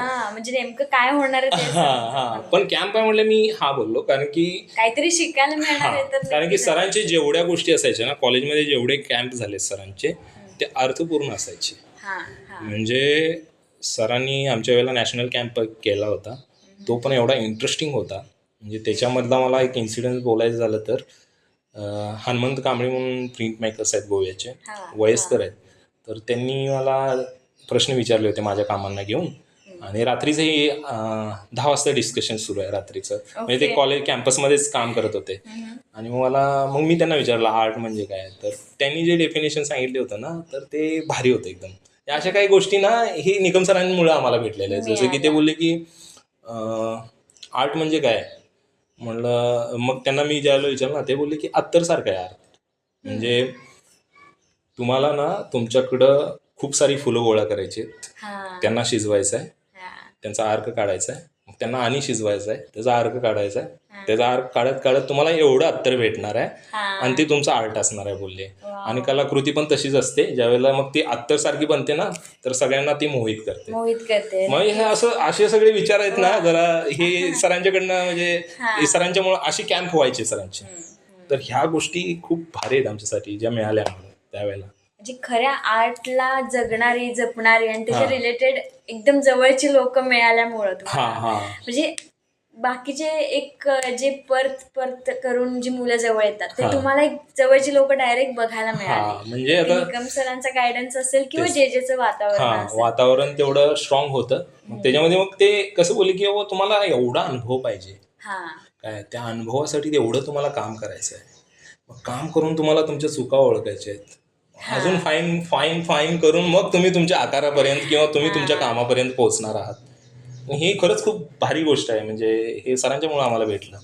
मग असा हा कॅम्प होतोय म्हटल्यावर, कॅम्प हा शब्द फक्त कानावरती पडला, म्हटलं हा चांगलंच असणार काहीतरी. मग गेलो आणि मग केरळला आम्ही पोहोचलो. केरळला पोहोचल्यानंतर सकाळचीच वेळ होती आणि केळीची झाडं घेऊन जात होती लोक. आणि मला माहित नव्हतं. म्हटलं अरे कॉलेजमध्ये केळी झाडं भरपूर आणली होती. म्हटलं आपल्या इकडे सत्यनारायणलाच बघायला मिळते ते. तर मी विचारलं एका मित्राला, म्हटले कशासाठी आणलंय. शांतिनिकेतनचा मित्र होता. तो म्हणला अरे वो शायद इससे पेपर बनाना है. मी एकदम खुश झालो की बाबा याच्यापासून पेपर बनवायचा आहे. म्हणजे मला ना खूप आनंद होता. म्हणजे मी एक्सायटेड होतो, आता काय होते बघायचं आहे पुढं. मग एकदमच नवीन गोष्ट समोर आली. होय. आणि कसं आहे ना, लहानपण पूर्ण शेतात गेले. म्हणजे झाडं आणि झुडपं किंवा माती या सगळ्या गोष्टी ज्या आहेत ना त्या खूप जवळच्या होत्या. म्हणजे मी मुंबईमध्ये त्यावेळेला कदाचित 4 वर्ष राहत असेल, तर मी त्याच्या आधी 20 वर्ष कोल्हापूरमध्ये गावात राहिलोय, शेतात राहिलोय. त्यात माझ्या शेतामध्येच घर आहे. तर त्यामुळे ना त्या गोष्टीची क्युरियोसिटी खूप होती. आणि ज्यावेळेला त्यांनी पेपर मेकिंग शिकवत होते ना, मी खरं सांगतोय प्रोसेस शिकल्यानंतर मी शेतातच होतो, जरी मी केरळमध्ये असेल तरी. बरोबर. आणि मग ती जी मजा झाली ना, म्हणजे मी त्यावेळेला मला रिअलाइज झालं की अजून एक गोष्ट समजली की बाबा आता मला 4th इयर पण कम्प्लीट होईल माझं, मास्टर्स पण करेल आणि मी कलाकार होण्यासाठी पण प्रॅक्टिस करू शकतो पुढे. म्हणजे ज्या वस्तू तुमच्या आजूबाजूला ज्यांना आपण टाकाऊ म्हणून बघत होतो किंवा ज्याचं एक फळ काढून घेतल्यानंतर पुढे काहीच उपयोग नाही अशी जी गोष्ट आपण समजू, तर तीच ह्याच्यामध्ये मेन एलिमेंट आहे. होय. आणि मेन एलिमेंट म्हणजे कसं की हे फक्त एका केळीच्या झाडच झालं. त्यानंतर मी असे 40 एक झाड आहेत ज्याच्यावरती तिकडनं आल्यानंतर प्रयोग केले. आणि मला ते नादच लागला होता की मी पासआउट झालो होतो, सुट्टी होती हा. आणि त्या सुट्टीमध्ये मी म्हणजे MFA नंतर हां 4th इयर. Fourth हां year. मग सुट्टीमध्ये एकच टार्गेट होतं, कारण की मला लिमिटेशन यायचं साईजचं, की माझ्याकडे साईज खूप कमी असायची आणि मला काम करता नाही यायचे. हा. आणि आता इथं काही प्रॉब्लेम नव्हता, कारण की सगळं मटेरियल तुम्हाला रानातून येणार आहे. हो. कलर असू दे ती पण रानातून आणू शकतो, बनवू शकतो, ह्याचे टेक्निक्स पण त्यांनी दाखवलेले होते. ओके, ते पेपर मेकिंगच्या कॅम्पमध्ये. हां. तर मग हा 2-3 दिवसाचा जो कॅम्प होता ना, तो डायरेक्ट कलाटणीच देणारा होता. कारण की तिकडनं आलो, मग एक्झाम होती, 1 महिना एक्झाममध्ये मी सगळ्या गोष्टी म्हणजे परीक्षा वगैरे दिल्या आणि मग मी गावी गेलो. पण या दरम्यान गंमत काय झाली माहिती आहे काय, मी प्रोसेस सगळी विसरलो. अरे बापरे. आणि ओके. त्या नादात मला ना एक अजून गोष्ट कळाली की चुका भरभरून करायच्या. मग मी ज्या पद्धतीनं काम केलं तर ते काम मला सॅटिस्फॅक्शन देणारच नव्हतं. म्हणजे मी पेपर बनवतोय आणि तो काहीतरी वेगळंच होतंय, मी पेपर बनवतोय काहीतरी वेगळंच होतंय. म्हणजे जसा पेपर तुम्हाला अपेक्षित आहे तसा नाही. म्हणजे मी जसा बघितलाय, मी जसा शिकलोय ना तसा पेपर बनतच नव्हता तो काय. ओके. आणि खूप सारे अशी घेऊन गोष्टी मी आलो हा. मुंबईला, कारण की सरांचा फोन आला हा. की कुमार काय करतोय. म्हटलं सर पेपरची कामं करतोय. मास्टरला ॲडमिशन करायचं आहे ना. म्हटलं हां. मग कामं कुठं आहेत तुमच्याकडं. म्हटलं हां सर नाही आहेत माझ्याकडं. मग प्रिपरेशनसाठी. म्हटलं सर हां करायला पाहिजे. कुठं करणार. मग त्यावेळेला कॉलेजचे स्टुडिओ निकम सर द्यायचे सुट्टीच्या काळामध्ये. ओके. म्हणजे जेजेचा हां जेजेचा जो प्रिंट मेकिंगचा स्टुडिओ आहे ना तो निकम सर द्यायचे म्हणजे सुट्टीत. आणि ते स्वतः फेरी मारायचे की पोरं काम करतात की नाही. मग मला एकट्याला कॉल नव्हता, श्रद्धा कुंभारला होता, अजून एक मैत्रिणी होती तिला कॉल होता. म्हणजे ज्यांच्या प्रिंटमध्ये काहीतरी दिसतंय ना त्या सगळ्यांना ते कॉल केला होता त्यांनी. म्हणजे स्वतःहून पुढाकार घेऊन ते हे लक्ष द्यायचे की मुलं काम करत राहतील. हो. मग ते अचानक फेरी मारायचे की काय करतात. म्हणजे टाइमपास चालू आहे काय सिरियसली काम चालू आहे. ह्या बाजू खूप महत्वाच्या आहेत महत्वाचे कामामध्ये. आपलं कॉलेजचं एक त्यांचं ते ठराविक टाइम एक शिक्षक म्हणून ते सोडून स्वतःचा टाइम मुलांना देणं हे खूप गरजेचं. वस्तीला राहिलेत कॉलेजमध्ये. म्हणजे ह्या बाबतीत ना म्हणजे हे सगळं मी आधी खूप हेट करायचं त्यांना काय. पण हे कोविडमध्ये मी असं बसलो होतो की बाबा आपल्या आयुष्यात कोणता माणूस आहे ज्याला खूप जास्त आपण हे देऊ शकतो, क्रेडिट देऊ शकतो. तर किती नाही ठरवलं ना तर तो माणूस आहेच. कारण की म्हणजे कलेसाठी जगणारा पण आहे. म्हणजे आज पण ते प्रॅक्टिस करतात आणि पोरांसाठी आज पण काम करतात. असं नाही की कॉलेजला होते त्यावेळेलाच. आत्ता पण त्यांनी रिसेंटली UK मध्ये एक शो क्युरेट केला होता त्यांच्या मित्रांनी, तर तो करून आलेत ते आता. आणि आता अजून एक पोर्टफोलिओ बनवत आहेत ते. आणि आता रिसेंटली त्यांचा अजून एक क्युरेशनवाला शो पण झाला. तर म्हणजे त्यांची जी म्हणजे त्यांचा जो ॲक्टिव्ह आहे ना तो भयंकर आहे. आणि त्या गोष्टी म्हणजे शिकायला अजून भाग पाडतात की मी ज्या पद्धतीने पेपर बनवायला गेलो होतो तो पेपर बनला नाही. पण त्याच्या काय पण कचऱ्यासारखं काय पण असं सगळं बनलेलं होतं. ते घेऊन सरांचा फोन आल्यानंतर आलो मी जे बनलं होतं ते घेऊन. मला ते घेऊन येणं भागच होतं. सरांना दाखवलं, सर खूप खुश झाले. मला बोलले लय भारी हे चांगलं आहे, हे खूप अजून सुंदर आहे. मला कळलं नाही नेमकं चालू काय आपल्यासोबत, गंमत तर करत नाही. मग मला बोलली यार तू ज्याच्याकडनं शिकलायस त्यांनी त्यांना पाठव मग तुला कळेल काय केलायस तू. म्हणजे एवढं मोटिवेट करायचे ते भारी. आणि मग मला कळालं की आपण काहीतरी केलंय आणि जे चालत आलं त्यापेक्षा वेगळं काहीतरी केलंय हे समजायला सुरुवात झाली. आणि मग पेपरला अजून एक्सपेरिमेंट अजून म्हणजे मग जाता जाता पेपर बनवतोय, माती टाक काही कर काही, म्हणजे त्याला हेच नव्हतं. म्हणजे माझे बरेच पेपर जे ते किड्याने खाल्लेले काय पण खाऊन गेले एलिमेंट्समुळे. पण नंतर काय जेवढा खाल्लाय तो आकार बनलाय. ह्या गोष्टी तर ह्या गोष्टी जे आहेत ना मग तिथं ना उत्स्फूर्तपणा जो आहे ना तो आला. आता कंटेम्पररी हा शब्द पहिल्यांदा जर ऐकला असेल ना तर मी एका माझ्या सिनियरकडनं ऐकला. तर तो माझा मित्रच आहे आणि कोल्हापूरचाच आहे, अश्वम म्हणून. त्यानं काही गोष्टी मला ज्या सांगितल्या त्या मी फॉलोअप केल्या. तर मग आता माझं काम आहे ते पुढच्या पोरग्याला देणं. तर आश्रमला पण कोणतरी दिलेलं आहे. तर ह्या गोष्टी जे मध्ये चालतात खूप छान. ते पास ऑन करणं आपल्याला जे मिळालंय ते नॉलेज पुढे पास ऑन करणं आणि मग ते खूप गरजेचं असते कॉलेज. आणि कसं आहे की इथं ज्याला भूक लागली ना तोच येतो इथं. नक्कीच. म्हणजे कसं, जर तुम्हाला सगळ्या गोष्टी सहज आणि आयत्या मिळत असेल ना, त्या गोष्टीची व्हॅल्यू नाही राहत. नक्कीच. हो. आणि ज्याला गरज आहे ना, तो पोचतो त्या पोचतो. गोष्टीपर्यंत. बरोबर. तर आता एकूणच तुमच्या बालपणापासून ते तुमच्या कॉलेजमधला प्रवास आणि जे मधलं सगळं वातावरण, तिथले सिनियर्स ह्याच्याबद्दल आपण तुमच्याकडून ऐकलं. तर पुढचा प्रश्न मला असा विचारायचा आहे की तुम्हाला ज्या स्कॉलरशिप्स मिळाल्या असतील किंवा रेसिडेन्सीज मिळाल्या असतील, ग्रँट्स मिळाल्या असतील, तर त्याच्यासाठी कॉलेजपासून एक प्रिपरेशन असतं किंवा काय, तर तो एक प्रवास आम्हाला सांगा. म्हणजे आता हा प्रवास कसा आहे की जेमध्ये जर तुम्ही कुणाला विचारला म्हणजे शिक्षकांना, तर बऱ्यापैकी मला तरी उत्तर मिळालं नव्हतं की पुढे काय केलं पाहिजे, कसं सस्टेन केलं पाहिजे. ओके. प्रत्येकजण एकच शब्द सांगतो की काम करत राहा. मग त्या कामाचं काय केलं पाहिजे याचं उत्तर मला मिळालं नाही. 4th इयरपर्यंत मिळालं नाही. फक्त काम करायचं एवढंच माहिती होतं. मग कामाचं पुढे काय होणार आहे, कसं होणार आहे, कुठे रिप्रेझेंट होणार आहे, कसं केलं पाहिजे, ह्या सगळ्या गोष्टीचा काही संबंध नव्हता. बाय चान्स मला 4th इयर झाल्यावर एक चान्स भेटला. म्हणजे तो एक मेंटर माझे आहेत, म्हणजे अमित लोड मला भेटले. तर अमित लोड आर्टिस्टच होते.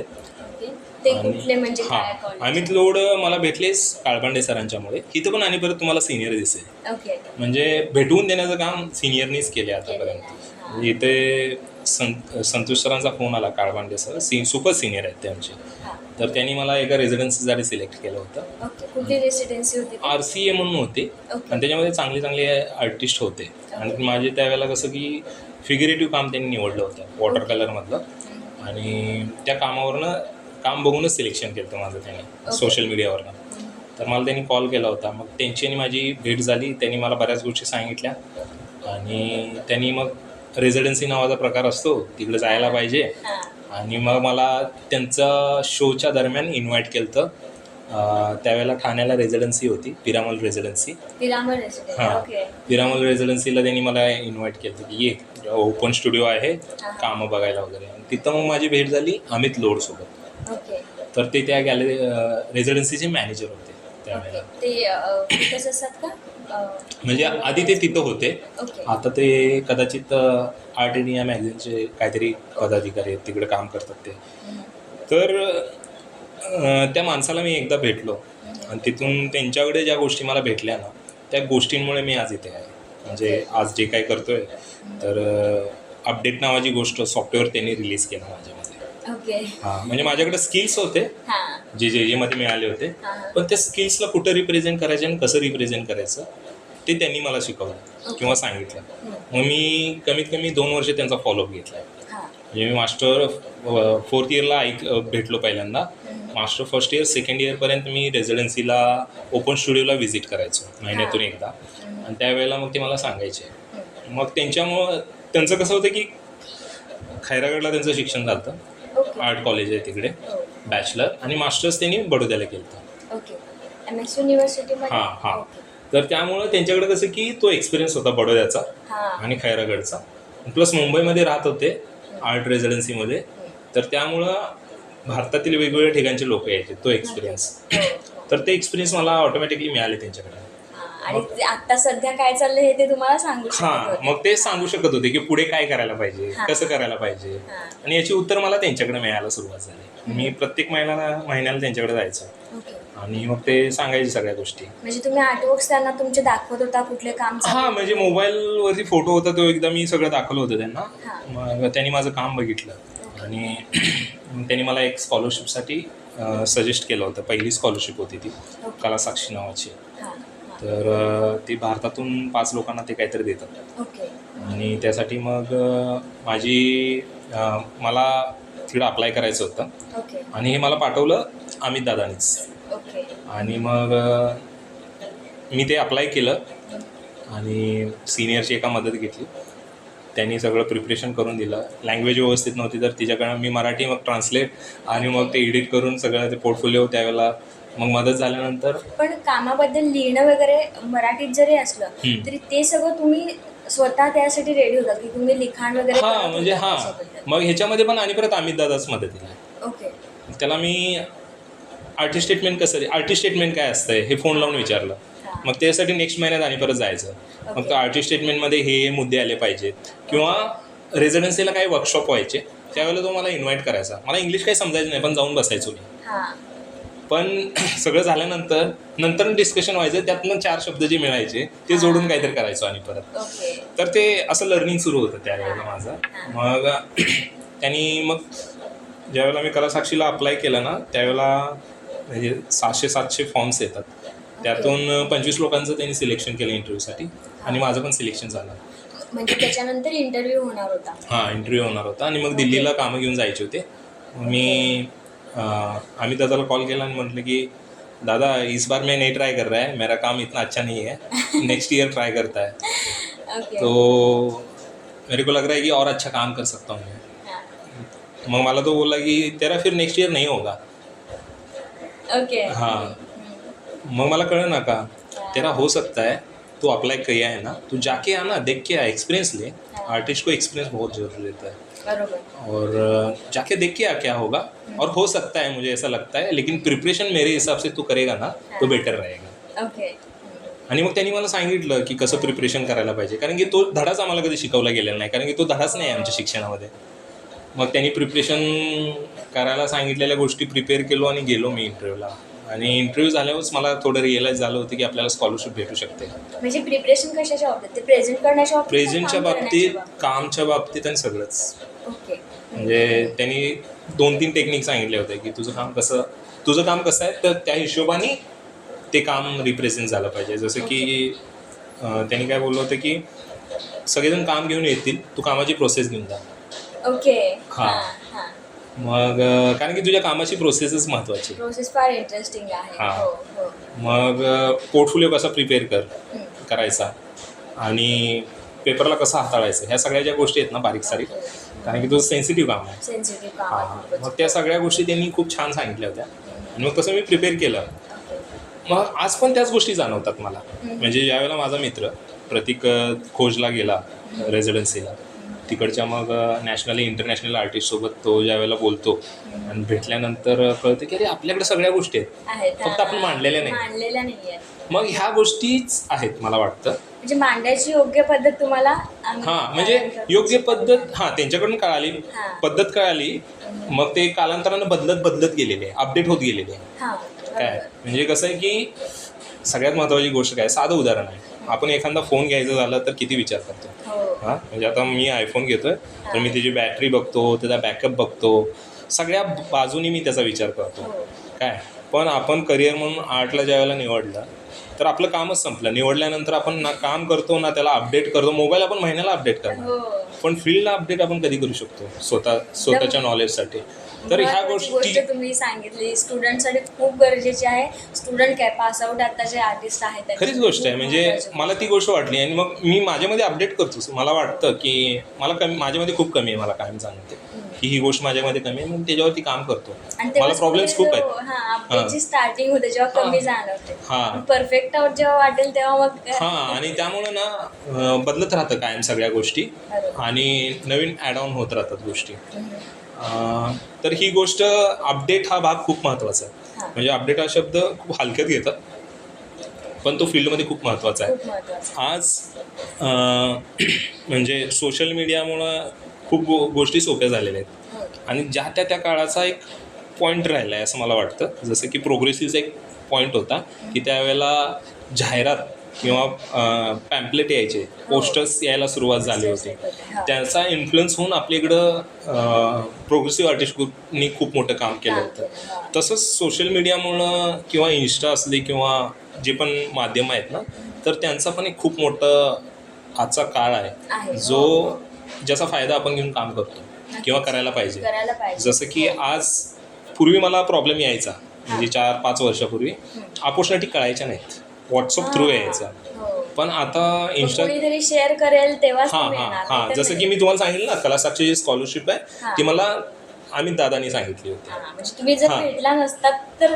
हां. त्या एका क्षणाने ते मिस सुद्धा झालं मिस असतं. झालं असतं. पण आता तसं नाही आहे. आता तुम्हाला सोशल मीडियावरती तुम्ही जे स्क्रोल कराल ना, त्या रिलेटेड सगळ्या इन्फॉर्मेशन येतात.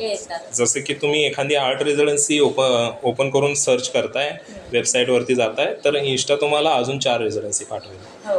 हां, तर आपल्या हातात आहे की काय आपल्या हातात आहे, recommend हां करणं आपल्या हातात आहे. आपल्याला म्हणजे Insta. बऱ्याच वेळेला कसं की तुम्ही विसरून पण जाता, मग तुमचं हो. इन्स्टा आणि परत तुम्हाला आठवण करून देतं हां. की अरे इकडं अप्लाय करायचं राहिलंय. राहिलंय. आणि कसं आहे ना की बऱ्याच वेळेला माझ्या मित्रांसोबत आणि यांच्यासोबत सिनियरसोबत डिस्कस करताना एक गोष्ट मला समजली की रिजेक्शन्स होतात.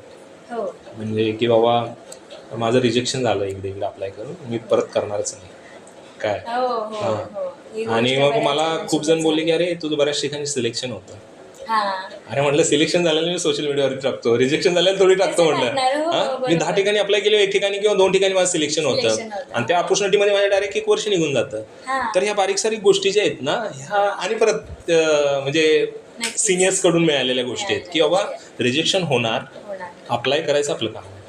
कारण की कसं असतं ज्यावेळेला तुम्ही अप्लाय करता समोरची ज्युरी जी आहे, ज्युरी मेंबर्स जे आहे त्यांना त्यांच्या पद्धतीचं काम वाटलं तरच ते सिलेक्ट करणार आहेत बरोबर. किंवा तुमच्या मग तुम्ही नेक्स्ट ठिकाणी दुसऱ्या ठिकाणी अप्लाय करू शकता. हो. कारण की प्रत्येक रेसिडेन्सीला स्कॉलरशिपला एक क्रायटेरिया असतो. क्रायटेरिया असतो. त्या बरोबर. क्रायटेरियामध्ये बसलं तर तुमचं सिलेक्शन आहे. हो हो. मग त्याचं त्या दृष्टीनं अभ्यास करणं पण गरजेचं आहे. हो खूप गरजेचं आहे. म्हणजे तुम्हाला कसं आहे की डायरेक्ट अप्लाय करून लास्ट डेटला नाही चालत. आधी तुम्हाला त्या गोष्टीमध्ये थोडंसं जावं लागणार आहे, साईटवरती चेक करावं लागणार आहे की आधी कोण कोण काम केलं आहे, हां. कोणाकोणाचं कशा कशा कशा पद्धतीचं काम केलं आहे आणि तुमचं काम त्याच्यामध्ये बसतं का थोडं. आणि तुमचं काम बसत नसेल तर तुमचं काम म्हणजे बऱ्याच वेळेला असं होऊ शकतं की अरे माझं काम वेगळं आहे. खूपच वेगळं हां आहे. पण असू शकतं ना वेगळं. हो. मग तुम्ही फक्त तुमचा पॉईंट ऑफ व्ह्यू क्लिअर करून तिथं मांडलं पाहिजे की अशा पद्धतीनं अप्लाय केलं पाहिजे. मग आज भारतात खूप चांगल्या स्कॉलरशिप आणि आपले काय संस्था पण आहेत जे काम करत आहेत. हो ज्या ग्रँट्स बऱ्याच हां देतात. ग्रँट्स हो. हां आणि ट्रॅप्स पण आहेत. हां. हां म्हणजे खास करून गॅलरीचे ट्रॅप्स असतात असं मला वाटतं. हां, हां. म्हणजे आहेत त्या सगळ्या गोष्टी. म्हणजे यंगस्टरला माहिती नसतं की कसं काम करायचं किंवा कुठं काम दाखवायचं. बरोबर. मग ते काम करतात आणि मग काही छोट्या मोठ्या गॅलरी जे असतात तर ते सिलेक्शन करतात, ग्रांट देतील आणि मग बंदिस्त करून टाकतात. ओके. मग आपण आवाज उठवू नाही शकत कारण की आपल्याला माहितीच नसतं की आवाज उठवायचा असतो. हां. म्हणजे एक ज्या पद्धतीत आपण आलोय हां. तर तेच काम करायला आपण बांधील राहतो का? हो अशा म्हणजे पद्धतीने. प्रत्येक अपॉर्च्युनिटीचा म्हणजे अपॉर्च्युनिटी जसं की आता मी तुम्हाला सांगतो ना काही गॅलरीज आहेत जे काम करत आहेत ट्रॅप्ससारखे. तर त्यांचा एक पर्पज असतो. त्यांना माहिती असतं हां. की ह्याच्याकडनं असं मिळणार आहे का एवढं मिळणार आहे आणि ते आपल्याला तेवढंच द्यायचं आहे. ओके. मग एकदा पैसे यायला लागले ना की थोडंसं अडकणं होऊन जातं आणि अडकतो. मग त्यातनं बाहेर निघताना ना प्रॉब्लेम होतो. एकतर स्वतःवरती विश्वास पाहिजे त्यावेळेला हां. किंवा सराउंडिंग पाहिजे निर्णय घ्यायला लावणारा निर्णय की तू घ्यायला. घे काय होत नाही आपण बघू. हां. तर मग त्यावेळेला कसं होतं की जर तुमच्या आजूबाजूला समकालीन काम करणारी लोक असतील चांगलीवाली ज्यांना माहिती आहे माहिती आहे. तर त्यांना तुम्ही फोन लावून विचारलं किंवा त्यांच्या संपर्कात राहिला तर तुम्ही पटकन डिसिजन घेऊ शकता बरोबर. आणि त्याचे तोटे नाही आहेत. आणि निर्णय चुकला तर बरोबर करता येतो हो. पण वेळ गेला तर परत आणता नाही येत. तेवढं मला पण कळालंय आणि ह्या गोष्टी होतात. होतात. तर म्हणजे बऱ्याच वेळेला गॅलरीज ज्या गोष्टी असतात ना त्या पण थोड्या असं मला वाटतं की आहेत प्रॉब्लेमॅटिक असतात. पण काही ठिकाणी खूप चांगल्या गॅलरीज पण आहेत जे पुढे नेतात हां पुढे आपल्याला. नेऊ शकतात तुमच्या हां. प्रॅक्टिसला पुढे नेऊ शकतात. म्हणजे जसं शिक्षण घेताना 2 बाजू आहेत ना चांगले आणि वाईट शिक्षक तसंच इकडे पण आहे चांगले आणि वाईट. म्हणजे 2 पॉईंट तुम्हाला प्रत्येक वेळेला दिसणार. मग ते तुम्ही तुमच्या हिशोबाने निवडायचे की तुम्हाला काय आहे. म्हणजे तुम्हाला जर समजलं की बाबा चुकीच्या वेळेला चालले तर पटकन थांबवता पण आलं पाहिजे. बरोबर. हां तर ह्या बाबी आहेत. मग जसं की जास्त करून जर तुम्हाला म्हणजे यंग आर्टिस्ट जे आहेत मी पण यंगच आहे तर स्वतःला डेव्हलप करण्यासाठी काय करू शकतो याच्यावरती फोकस केलं पाहिजे. मग अशा अपॉर्च्युनिटी कुठल्या आहेत ज्या विद्यार्थ्याला अजून सक्षम बनवतात किंवा कलाकाराला अजून सक्षम बनवतात. मग खोज आहे, त्यानंतर फिका आहे, इनलॅक्स आहे. मग ह्या चांगल्या बाहेर जाण्यासाठी स्कॉलरशिप पण देतात. पण तेच वेळ फक्त तुम्हाला तो मॅनेज करावा लागतो. म्हणजे वेळेच्या आधी ह्या सगळ्या गोष्टी कळाल्या तर बेटर आहे. तुम्ही कुठल्या कुठल्या रेसिडेन्सी मी जास्त काय केलेलं नाही. मी फक्त ग्रांटला आणि रेसिडेन्सीला आर्ट अवॉर्डला इकडे तिकडे अप्लाय करत असतो प्रत्येक ठिकाणी. आणि त्याच्यामध्ये मग मी शांती रोडला अप्लाय केलं होतं. ओके. त्यानंतर म्हणजे मी अप्लाय सगळीकडे करतो. नाही, पण कुणासोबत म्हणजे ती ग्रँट मिळाली आणि तो एक तुम्हाला अनुभव मिळाला की तिथं कशा पद्धतीने तुम्हाला काम करायला मिळालं? हां, म्हणजे सगळ्यात इंटरेस्टिंग कलासाक्षी आहे सुरुवातीला जी पहिली मिळाली होती. तर कलासाक्षीमध्ये कसं की स्कॉलरशिप, रेसिडेन्सी आणि अवॉर्ड असे तिन्ही गोष्टी त्याच्यामध्ये होत्या. हां, म्हणजे त्यावेळेला रिअलाईज झालं की आपलं काहीतरी काम वेगळं आहे. आणि म्हणजे एक 5-6 दिवसाचं ते तिकडे राहून तुम्हाला काम करावं लागतं रेसिडेन्सीमध्ये. ओके. तर त्या रेसिडेन्सीमध्ये लोकांशी इंटरॅक्ट करून बऱ्याच गोष्टी समजल्या होत्या की कशा पद्धतीनं काम होऊ शकतं. म्हणजे पहिली नुसतं जाऊन आपण आपापलं काम करून उपयोग नाही. हां. तिथं जाऊन आपण परत लोकांशी थोडं कनेक्शन्स बनवायला. हां, म्हणजे रेसिडेन्सीचा तोच तर फायदा असतो की वेगवेगळ्या ठिकाणची लोक आलेली असतात. जसं की आता जे एक कल्चर आहे, शांतिनिकेतनचं एक कल्चर आहे, बडोद्याचं एक कल्चर आहे. तर त्या कल्चरची मुलं तिथे येत आहेत, तर त्यांची आदानप्रदान होते. जसं की वैचारिक पातळीवरती अजून भर पडल्यामुळं कामाला ऑटोमॅटिकली पुढे घेऊन जात आहे. नक्कीच. हो, ते एक प्रकारचे संस्कार घडत राहतात आपल्या नकळत. आणि कलासाक्षी जे यंगस्टर्स आहेत त्यांच्यासाठी मोस्ट भारीवाली ऑपॉर्च्युनिटी आहे. आणि दिल्लीला असते ते, म्हणजे तुम्ही कदाचित तिथं जाऊन दिल्लीमध्ये जाऊन आपल्याला काम करायचं. हां, म्हणजे कलासाक्षीला तुम्हाला अप्लाय करावं लागतं. अप्लाय केल्यानंतर ते तुम्हाला सिलेक्ट करतात. इंटरव्ह्यू होतो ऑनलाईन, आजकाल ऑनलाईन होतो. आणि इंटरव्ह्यू झालं की मग रेसिडेन्सी अवॉर्ड आणि बाकी सगळ्या गोष्टी मिळतात. त्या तिकडे 5-6 दिवस त्या सगळ्या गोष्टी मिळतात. आणि मग ते बऱ्याच गोष्टी छाप सोडून जातात, कारण की वेगवेगळे लोक येऊन भेटतात ना, इंटरॅक्ट होतात. आणि त्यामुळं बघायचा दृष्टिकोन बदलतो आणि शोध वाढतो थोडासा. नक्कीच. अजून दारो उघडतात. मग अजून एक बेस्ट रेसिडेन्सी होती आमचे हिमाचलची होती, बाडी आर्ट रेसिडेन्सी, कोविडच्या काळात केलेली. कुठली रेसिडेन्सी? बाडी आर्ट रेसिडेन्सी हिमाचलमध्ये पालनपूर साईडला होती. ती एका गावामध्ये रेसिडेन्सी. एका गावामध्ये ती रेसिडेन्सी होती. तिकडे आम्ही 2-3 महिने होतो. मग 1-1.5-2 महिने आम्ही फक्त फिरलो आहे तिकडे. आणि फिरून तिकडचं लोकल मटेरियल वगैरे सगळ्या गोष्टी कलेक्ट करून तिकडं ज्या गोष्टी वाटतात त्याच्यावरती आम्ही काम केलं होतं. म्हणजे जे करतो ते न करता अजून काय वेगळं करू शकतो त्याच गोष्टींना घेऊन तिथल्या. म्हणजे ती रेसिडेन्सी खास त्याच्यासाठी होती का तुम्ही तिथे जाऊन तशा पद्धतीने एक्सप्लोर? ती रेसिडेन्सी तशीच होती तशा पद्धतीची होती. आणि गोष्टी वापरून तुम्ही म्हणजे हे आम्हाला असं काही सांगितलं नव्हतं की तुम्ही वापरा. पण त्यावेळेला माझे मित्र सोबत होते सगळे. रोहन रोशन होते, प्रतीक राऊत आणि आम्ही मिळून 3-4 गेलो होतो कोविडच्या काळात. आणि ती रेसिडेन्सी खूप इंटरेस्टिंग होती. म्हणजे एरिया खूप सुंदर होता, प्लस तिकडच्या लोकांच्या आणि कल्चरच्या बाबतीत बऱ्याच गोष्टी समजल्या. आणि प्रयोगशीलतेला मग अजून वाव मिळाला होता, कारण की बऱ्याच गोष्टी तिकडं अशा उत्स्फूर्तपणे काम डेव्हलप करण्यासाठी मिळाल्या होत्या. म्हणजे आपल्या कम्फर्ट झोन सोडून तुम्ही एकदम वेगळ्या ठिकाणी. वेगळ्या ठिकाणी. मग अजून आहेत, म्हणजे आता शांती रोड झालं. शांती रोडमध्ये पण रेसिडेन्सीमध्ये खूप चांगल्या गोष्टी आणि ट्रीटमेंट असतात. मग आमचं शोकेसिंगला सिलेक्शन झालं होतं. मग त्यावेळेला कसं की अर्चना मॅम, शांती रोडचे सर, नाव आठवणं मला त्यांचं. तर म्हणजे सगळ्यात महत्त्वाचं काय की प्रेझेंटेशन होतं. प्रेझेंटेशनमध्ये तुम्हाला क्रिटिसाइज होतं, प्रश्न विचारले जातात.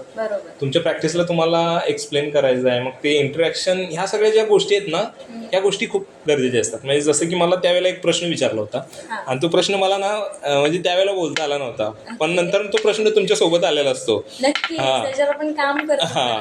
मग मला काय विचारलं की बाबा कुमार, तू पेपर करतोस बरोबर आहे, आणि तू आता शेतकऱ्यांविषयी लिहितोयस, मांडतोयस, पण तुझ्या चित्रामध्ये किंवा पेपर बनण्यामध्ये पाण्याचा खूप यूज होतो. तू मराठवाड्याविषयी बोलत होतास ना, तर तिकडे तर पाणी मिळत नाही. म्हणजे बेंगलोरचा माणूस हे मला सांगतो, विचारतो. मग तू कसं बघतोस याच्याकडे? मी असं डायरेक्ट असं शॉक झालो, कारण की मी हा विचार केलेलाच नाही, ह्या प्रश्नासाठी रेडी नव्हतोच. मग नंतर ना मी संध्याकाळी गेलो, बसलोय, मला काय कळलं ना, अरे यार असा कसा प्रश्न आहे हा. विचार केला पाहिजे. आणि मग नंतर ना रिअलाईज झालं की अरे मी जे पेपर्स करतोय की नाही ते सगळं म्हणजे शेतामधलं पाणी असतं, आमचं चेंबर सुरू असतो हो. आणि ते शेतामध्येच पाणी जातं. म्हणजे जो निघणारा कचरा आहे तो आणि परत शेतामध्येच जातो. ओके. म्हटलं अरे हा, मी वेस्टेज नाही घालवत, मी जे पाणी यूज होतं ना ते परत शेतामध्येच जातं खाद म्हणून. ओके. मग नंतर रिअलाइज झालं, नंतर मग अजून कळालं की अरे मी पेपर स्टुडिओमध्ये ज्यावेळेला बनवतो ते पावसाळ्यात बनवतो काय, म्हणजे जे घराचं पाणी आहे ते साठवून त्याच्यापासून हे केलेलं असतं. म्हणजे ह्या सगळ्या गोष्टी मला रिअल मध्ये अशीच पद्धतीने असंच काम सुरू आहे माझं. कारण की पाण्याची तुम्ही विचारच नव्हता विचारच केला नव्हता, त्यामुळे मी असं एकदम ब्लाइंड झालतो होतं. तर ह्या सगळ्या ज्या गोष्टी आहेत ना, ह्या गोष्टी मिळतात. म्हणजे तुमच्यावरती तुम्हाला काम करण्याची अपॉर्च्युनिटी भेटतात आणि त्यामुळं स्वतःला अपडेट करण्यासाठी या गोष्टी लय गरजेच्या आहेत. त्याच्या पुढे जेव्हा तुम्ही काम करत राहिलात तिकडनं आल्यानंतर, आता तुम्ही म्हणालात की तो प्रश्न घेऊन आलो मी सोबत, तो तिथं संपला नाही, तिथं चालू झाला. तर त्याच्या पुढे आता सतत काम करताना तुम्ही तुमच्या प्रत्येक गोष्टीबद्दल किंवा टेक्निक बद्दल अलर्ट असता का मग? होय. आता तुम्हाला आता तेच सांगितलं ना की आता पाऊस सुरू आहे वरती, तुम्ही बघाल ना तर सगळं सिस्टीम लावलं आहे. पाणी जेवढं साठवता येतील साठवतायचं. आणि पावसाळ्यात मोस्ट माझे पेपर आजकाल पावसाळ्यातच होतात, कारण की पाणी असतं निवांत आणि पावसाळ्यात टाईम असतो सगळ्यात महत्त्वाचा. आणि त्यावेळेला मी करतो. म्हणजे आम्हाला ज्यांनी शिकवलं होतं ते बोलले होते की पावसाळ्यात करायचं नाही, कारण की सुकत नाही आणि मग बुरशी लागण्याचे चान्सेस असतात. पण मला त्याच्यावरती कदाचित म्हणजे बुरशी माझ्या पेपरला लागत नाही, आतापर्यंत लागलेली नाही पावसाळ्यामध्ये. तर तेच मी ऑब्झर्व करतो आणि मगच काम करतो. तेच तुम्ही आता एक ऑब्झर्वेशनची गोष्ट तुम्हाला त्याच्यातून मिळाली. आता हे तुम्ही टेक्निक बद्दल सांगितलं की टेक्निक बद्दल तुम्ही अलर्ट असता की तुम्ही ते कुठल्या टाइम मध्ये करता, हा टेक्निकल भाग झाला. आणि दुसरं एक अलर्ट असण्याबद्दल मी विचारलं म्हणजे की तुम्ही ज्या कॉन्सेप्ट मांडता, आता मुलांचा सगळ्यात मोठा हा प्रॉब्लेम होतो की तिथे गेल्यानंतर ते विचार करत राहतात की माझं कंपोजिशन चांगलं आहे किंवा माझी कलर स्कीम चांगली आहे पेंटिंग्सच्या बाबतीत, किंवा त्याचं डिटेलिंग असेल किंवा त्यांचे पेशन्स तिथे चेक केले जातील असं त्यांना वाटतं की पेशन्सली काम आहे म्हणजे चांगलं काम आहे. पण त्या जी कॉन्सेप्ट मांडत असतात, आता जसं तुम्ही शेतकऱ्यांविषयी मांडता, तर त्या बाबतीत मुलं अलर्ट नसतात अजिबात की ओके ही गोष्ट आवडली, ती घेतली आणि फक्त टेक्निकल प्रयोग करत गेले, पण त्याच्या मागच्या कॉन्सेप्टवरती काम नाही केलं किंवा जी कॉन्सेप्ट करतोय हाताळतोय त्याच्यावरती व्यवस्थित विचार नाही केला. तर मग अशा ठिकाणी जेव्हा प्रश्न घेतला जातो की आता तुम्हाला जर प्रश्न विचारला की तुम्ही शेतकऱ्यांवरच का काम करता, तर ह्याची तुमची बॅकग्राऊंड आहे, तुम्ही ते जवळनं बघितलेलं आहे, तर ते किती महत्त्वाचं स्टुडंट आहे की कॉन्सेप्टबद्दल पण अलर्ट असणं काम करतं. म्हणजे नुसती टेक्निक काय, मग ते सूत्र झालं काय. सूत्र वापरून तुम्हाला पुस्तक लिहिता येतं, पण सूत्र म्हणजे पुस्तक नाही ना. तर त्यामुळं तुम्ही जे शिकलाय ते तुम्ही कसं मांडता ह्याच्यावरती फोकस जास्त माझा तरी असतो. म्हणजे आता मी काय, म्हणजे मला एक लहानपणी वाटायचं किंवा एका सर्टन पिरियडपर्यंत वाटायचं की बाबा एवढ्या ज्या हालापेष्ट होत आहेत, म्हणजे लहानपणी एक कुठलीच गोष्ट मागून मिळालेली नाही ना, तर त्यावेळेला वाटायचं की बाबा माझ्यासोबत इतकं वाईट का होतं आहे. त्यावेळेला तो मला बोलला की म्हणजे तुझ्यापेक्षा वाईट परिस्थिती ना खूप लोकांची आहे, निदान तू विचार कर की तुला इथं राहायला मिळालं, तू खाऊ शकतोस एक टाइम. मग ते कसं की तो एक जो पद्धत होती ना की अरे खूप वाईट आहे ते जरा कमी झालं आणि त्याच्याकडे सकारात्मक बघायला सुरुवात झाली. नंतर मग कारवार पण वाचला होता ना, तर ते अजून त्याचं एक अपॉर्च्युनिटीमध्ये कन्वर्ट झालं ते. म्हणजे एक होता कारवार मधून म्हणजे थोडं रिलेट पण केलं आणि कुठे त्यांचं अजूनच नेक्स्ट लेवल आहे त्यांचा संघर्ष. म्हणजे मग त्यांचं खूप नेक्स्ट लेवल होतं ना, माझं काहीच नाही. मला वाटलं मी लय श्रीमंत आहे त्या बाबतीत, म्हणजे कारवार तर खूपच बरोबर सगळ्याच दृष्टीनं म्हणजे शारीरिक असू दे सगळ्याच बाबतीत. मग ते अपॉर्च्युनिटीमध्ये कन्वर्ट झालं आणि मग कळायला लागलं की आतापर्यंत आपल्याला ज्या गोष्टी मिळालेल्या आहेत ना, सरळ कुठली गोष्ट मिळालेल्या नाही. जसं की सणाला कपडे 15 ऑगस्टला सगळेजण नवीन कपडे घ्यायचे, आम्हाला पप्पा शिवून द्यायचे, म्हणजे जिथं फाटले तिथे ठिकाणा लावून द्यायचे. मग ते काम का नाही होऊ शकत, म्हणजे मग माझा पेपर एकदम करकरीत आणि चांगलाच का असला पाहिजे, तो ठिकाणा लागलेला का असू शकत नाही. तर अशी गोष्ट सुरू झालेली आहे याच्यामध्ये. मग विषयांकडे बघायचं झालं तर ज्यावेळेला आईला किंवा पप्पांशी बोलत राहतो ना, तर ते काय काय असे बोलून जातात ना, तर ते मला एखाद्या फिलॉसॉफर सारखे वाटतं. मग ते काम बनून येतं, म्हणजे लाईफ लेसन त्याच्यामधून ते मग ते मगाशी सांगत होतो ना तुम्हाला की मला वाटायचं की बाबा हे जे मलाच का एवढं वाईट भेटलं. तर ते मला कळालं की आत्ता कळतंय की मी दृश्य कलाकार आहे आणि मला ते निसर्गाने दिलंय मांडायला. हां, तर म्हणून मला ते भेटलंय आणि ते मी मांडतोय. बाकी एवढं क्लिअर आहे आपलं. ओके. हां, म्हणजे असं काय कॉन्सेप्टसाठी काय, मला जे भेटले तेच मी मांडतोय. म्हणजे माझ्या एका शिक्षकाने मला बोललं होतं, त्यामुळे माझं कंपोजिशनवरती खूप परिणाम झाला होता. म्हणजे मला खूप कंपोजिशन अवघड वाटायला लागलं. त्या माणसानं मला बोललं होतं की बाबा तू चित्र असं काढ ना की जे तू बघितलं नसशील. आणि आणि हे जे मध्ये शिक्षक आहेत अजून पण. तर त्यामुळं काय झालं माहिती आहे काय, मी 1.5 वर्ष त्या गोष्टीशी संघर्ष करत राहिलो. आणि मला असं काय म्हणजे मला वाटलं मीच चुकीचं आहे किंवा माझं सगळं चुकीचं आहे असं वाटायला लागलं. हो बरोबर, असं वाटतं. हां, आणि मग नंतर ना सीमा मॅमना मी एकदा कामं दाखवली आणि सीमा मॅम मला बोलत होते की अरे किती छान केलंयस, किती हे आहे ते आहे आणि सगळं. मग मला जोक वाटला तो की मॅडम अरे खरंच किती सेन्सिटिव्ह आहेत सगळे विचार आहेत, सगळ्या गोष्टी. म्हणजे ह्या गोष्टी आहेत म्हणजे म्हणजे आपली कन्सेप्ट किती स्ट्रॉंग आहे किंवा काय आहे तुम्हाला. तुमचं ते रोजचं जगणं होतं त्यामुळे तुम्हाला त्याच्यात काही विशेष वाटत नव्हतं. पण आता ज्या वेळेला बघतोय ना त्यावेळेला मग समजतंय की आहे की आपलं डेली रुटीन. म्हणजे आता मी जर एखादी गोष्ट परत जगायचं म्हटलं तर मला ते नाही मिळणार काय, पण ते मी पूर्वी जगलोय त्यामुळं ते मी परत जगण्यासाठी कदाचित परत पेंट होते इथं किंवा दाखवण्यासाठी किंवा दिसण्यासाठी. कारण की ती मी त्याचा आय विटनेस आहे, मी त्याचा साक्षीदार आहे, मी बघितलंय लहानपणापासून. हां, म्हणजे पॅरागॉन चप्पल हे स्वप्न होतं आमचं. म्हणजे पॅरागॉन चप्पल मिळालं पाहिजे हे स्वप्न होतं, पण ते त्यावेळेला कधीच पूर्ण झालेलं नाही.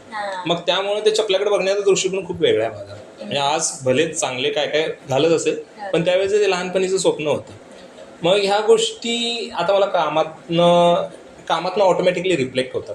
ज्यावेळेला बसलेला असतो, ज्यावेळेला एखादी गोष्ट दिसते तर त्यावेळेला ती आकारात्मक मग दिसते की हां ह्याचा आकार असा आहे तर असं होऊ शकते. म्हणजे त्या गोष्टींकडे जे तुम्ही प्रॉब्लेम म्हणून बघत त्याला कलात्मक दृष्टीनं बघायला लागला. होय, म्हणजे त्याच्यामध्ये काहीतरी क्रिएटिव्ह आहे. हां, जसं की पहिलं क्रिएशन काय असेल ना, आमच्या घरी 2019ला लाईट आली माझ्या घरी. काय म्हणजे गावात लाईट होती बरं का, पण माझ्या घरी 2019ला आली. आणि ज्या वेळेला मी लहान होतो ना त्यावेळेला आठवत आहे, म्हणजे ऑब्व्हियसली सगळ्या शेतकऱ्यांच्या किंवा ग्रामीण भागात प्रत्येकाने बघितलं असेल की बाटलीचा दिवा करतात, दारूच्या बाटलीचा. मग बाहेर पडलेल्या एका दारूच्या बाटलीचा दिवा आईने केला होता. पहिलं क्रिएशन ते आहे माझ्यासाठी. म्हणजे ती बाटली यूज होत होती एका पर्पजसाठी आणि त्याला वापरलं एका पर्पजसाठी. क्रिएशन आहे. आणि मग अशा सगळ्या गोष्टी ज्या आहेत ना त्या आज मला प्रेरणा देतात काम करण्यासाठी. आणि याच्यामध्ये शेतकरी तर पिकअप पॉईंटला आहे, कारण की तो निर्माता आहे सगळ्या गोष्टीचा आता सध्या तरी. म्हणजे आज तुम्ही मी दिसतोय तर ते त्याच्यामुळे आहे. कारण की आता वडिलांचं नियोजन किंवा वडिलांच्या सोबत घालवलेला टाइम जो आहे ना तो सगळा क्रिएटिव्हचा पार्ट वाटतो मला. म्हणजे ते निसर्गाला ज्या पद्धतीने बघतात, एक बी रुजवण्यापासून ते त्याला वाढवण्यापर्यंत मुलांसारखंच त्याला सांभाळायला लागतं. आणि मग ती पण एक क्रिएटिव्हिटी आहे, निर्मिती आहे. आणि निर्मितीसोबत करावे लागणारे जुगाड. म्हणजे जुगाड एकदम वरच्या लेवलचे असतात. म्हणजे मला ते बऱ्याच वेळेला काही काही शिल्पच वाटतात जे बनवलेले असतात ना, काही काही गोष्टी आणून जे डोकान जे क्रिएशन वापरतात ना तर त्याच्यातनंच कामं बाहेर येतात. आणि तीच कामं आहेत असं वाटतं मग बऱ्याच वेळा. म्हणजे त्यांनी ते भले त्यांच्या गरजेसाठी वापरलं असेल पण ते ऍक्च्युली खूप क्रिएटिव्ह आहे. जे उलट ही एक अपॉर्च्युनिटीज म्हणायची की त्या टाईपची जी परिस्थिती असेल, जो टाइम असेल की काहीतरी नवीन क्रिएट केल्याशिवाय तुम्हाला ते मिळणार नाही इझिली की बाजारात गेलो आणि विकत आणला. आणि ह्याच्यामध्ये मग तीच गोष्ट आहे, जर तुम्हाला ऐकून मिळालं, समजा आमचे वडील चित्रकार शिक्षक असते किंवा काहीतरी असते, चुकून मी जेजेला जरी आलो असतो ना तर मी स्वतःला अपडेट करतोय हे माझ्या बाबतीत आहे. तर मला वाटते मी जास्तीत जास्त ना कॅमलिनचे विन्सेंट न्यूटन वापरले असते. म्हणजे कॅमलिन आधी वापरायचो आणि स्वतःला अपडेट करण्यासाठी फक्त आता विन्सेंट न्यूटन वापरले असते. तर एवढंच. पण मी ज्या बॅकग्राऊंडमधून आलो ना तर त्या बॅकग्राऊंडने एवढं भरून दिलं ना की मला खरोखर ज्या वेळेला प्रॉब्लेम आले कलरचे त्यावेळेला मग मी माती वापरायला लागलो. कारण का लहानपणापासूनच सगळी भिताडं रंगवलेले आहेत आईसोबत. मग त्याच गोष्टी कुठेतरी आता परत येतात नवीन आकार घेऊन. मग हे मला खरंच खूप म्हणजे भाग्यवान वाटतं की बाबा निसर्गाने ह्या सगळ्या गोष्टीतून मला Surrounding मिळालं आणि सगळ्यांना येस अनुभवायला येस मिळालं. हां हो. तर आता ह्याच्यामध्ये तुमचं एक स्टार्टिंगला तुम्ही टेक्निकल गोष्टी सांगितल्या की आता पेपर तयार करण्याची जी प्रोसेस होती त्याच्यामध्ये तुम्ही इंकचं सुद्धा सांगितलं हां आणि त्याच्यानंतर ही दुसरी बाजू होती तुमच्या कन्सेप्टची. तर तुमचे जे मेंटॉर तुम्हाला मिळाले असतील किंवा अमित सरांबद्दल तुम्ही पण सांगितलं, तर तुम्हाला भेटल्यानंतर ही लोक कसं कसं तुमच्यावर काम करत होती, की म्हणजे तुमच्या कॉन्सेप्टवरती की तुमच्या टेक्निकवरती कशा पद्धतीनं काम करत होती? नाही हे कसं आहे माहिती आहे का, आपण एखाद्या माणसाला भेटतो काय तर ते मला वाटतं पुस्तकासारखं असतं. पुस्तक तुम्हाला नाही सांगत की काय वाचलं पाहिजे, हां. पुस्तक फक्त लिहून ठेवतं हां. काय आणि तुमचा मेंदू उचलतो तुम्हाला जे पाहिजे ते. हां. आणि माणसं पण तशीच आहेत. म्हणजे तुम्ही जेवढ्या लोकांना भेटाल ना तर ती तुम्हाला तेवढी तुमच्या ब्रेनला झेपेल ना तेवढीच इन्फॉर्मेशन भेटणार. जसं की पेपर मेकिंग कॅम्पसाठी 30 लोकं होती, आज फक्त एकटा काम करतोय त्याच्यामधलं. बापरे, बाकीचे कोणीच कंटिन्यू केलं नाही नाही करत. त्याच्यात. कारण की कदाचित त्यांना त्या गोष्टी न करत दुसऱ्या गोष्टी अजून बेस्ट करत असतील. असतील हां कदाचित. हो, हां हो. पण माझ्यासाठी ही बेस्ट गोष्ट ही होती. बेस्ट गोष्ट होती. That's it. तुमचा तसं तो टर्निंग हां पॉईंट ठरला. तर तेच म्हणजे अमित लोडचा ज्या वेळेला मला फायदा झाला ना तर मला वाटलं कॉलेजमध्ये काहीतरी व्हायला पाहिजे. व्हायला. आम्ही टॉक ठेवला होता हो. कॉलेजमध्ये त्यांचा. ओके. मग टॉक ठेवल्यानंतर म्हणजे मला जसा फायदा झाला तसं व्हावं म्हणून ठेवला होता. हां. तर तेच आहे म्हणजे मग ज्याला कोणाला काही वाटलं असेल घेतलं असेल ते घेतलं असेल. हां, त्यांच्या बोलण्यातून जे हां catch करायचं तेच केलं. तेच तसंच आहे ते. कारण की पर्टिक्युलर तुमच्या कामावर फोकस करून एक तसा माणूस तुमच्या लाईफमध्ये नाही आहे की हे करतोस आता ह्याच्या पुढे हे कर असा पाठ दाखवणार. नाही नाही नाही ओके. म्हणजे मला खूप गुरु आहेत म्हणजे खूप मेंटर्स आहेत. मला आवडतं लोकांशी बोलायला भेटायला. मला प्रत्येक म्हणजे वेगवेगळ्या क्षेत्रातील लोकांना मी स्वतःहून कॉन्टॅक्ट करतो किंवा जर मित्र बनले तर बनवतो अजून. हां. कारण की ते गोष्टी समजायला सोपं जातं.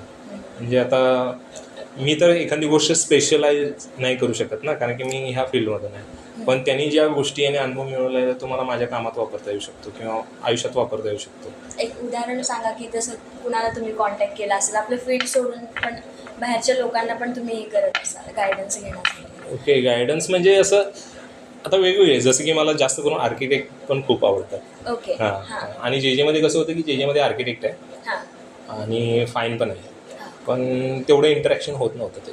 ओके. म्हणजे कॉलेजमध्ये असताना. हां कॉलेजमध्ये असताना कारण की थोडं वाटायचं की आपण जरा जेमधलं आर्किटेक्ट आणि फाईनचे रिलेशनच खूप विचित्र आहेत. ओके. तर ते असं म्हणजे तो कॅम्पसचा फायदा पाहिजे ना तो फायदा कधी झाला नाही.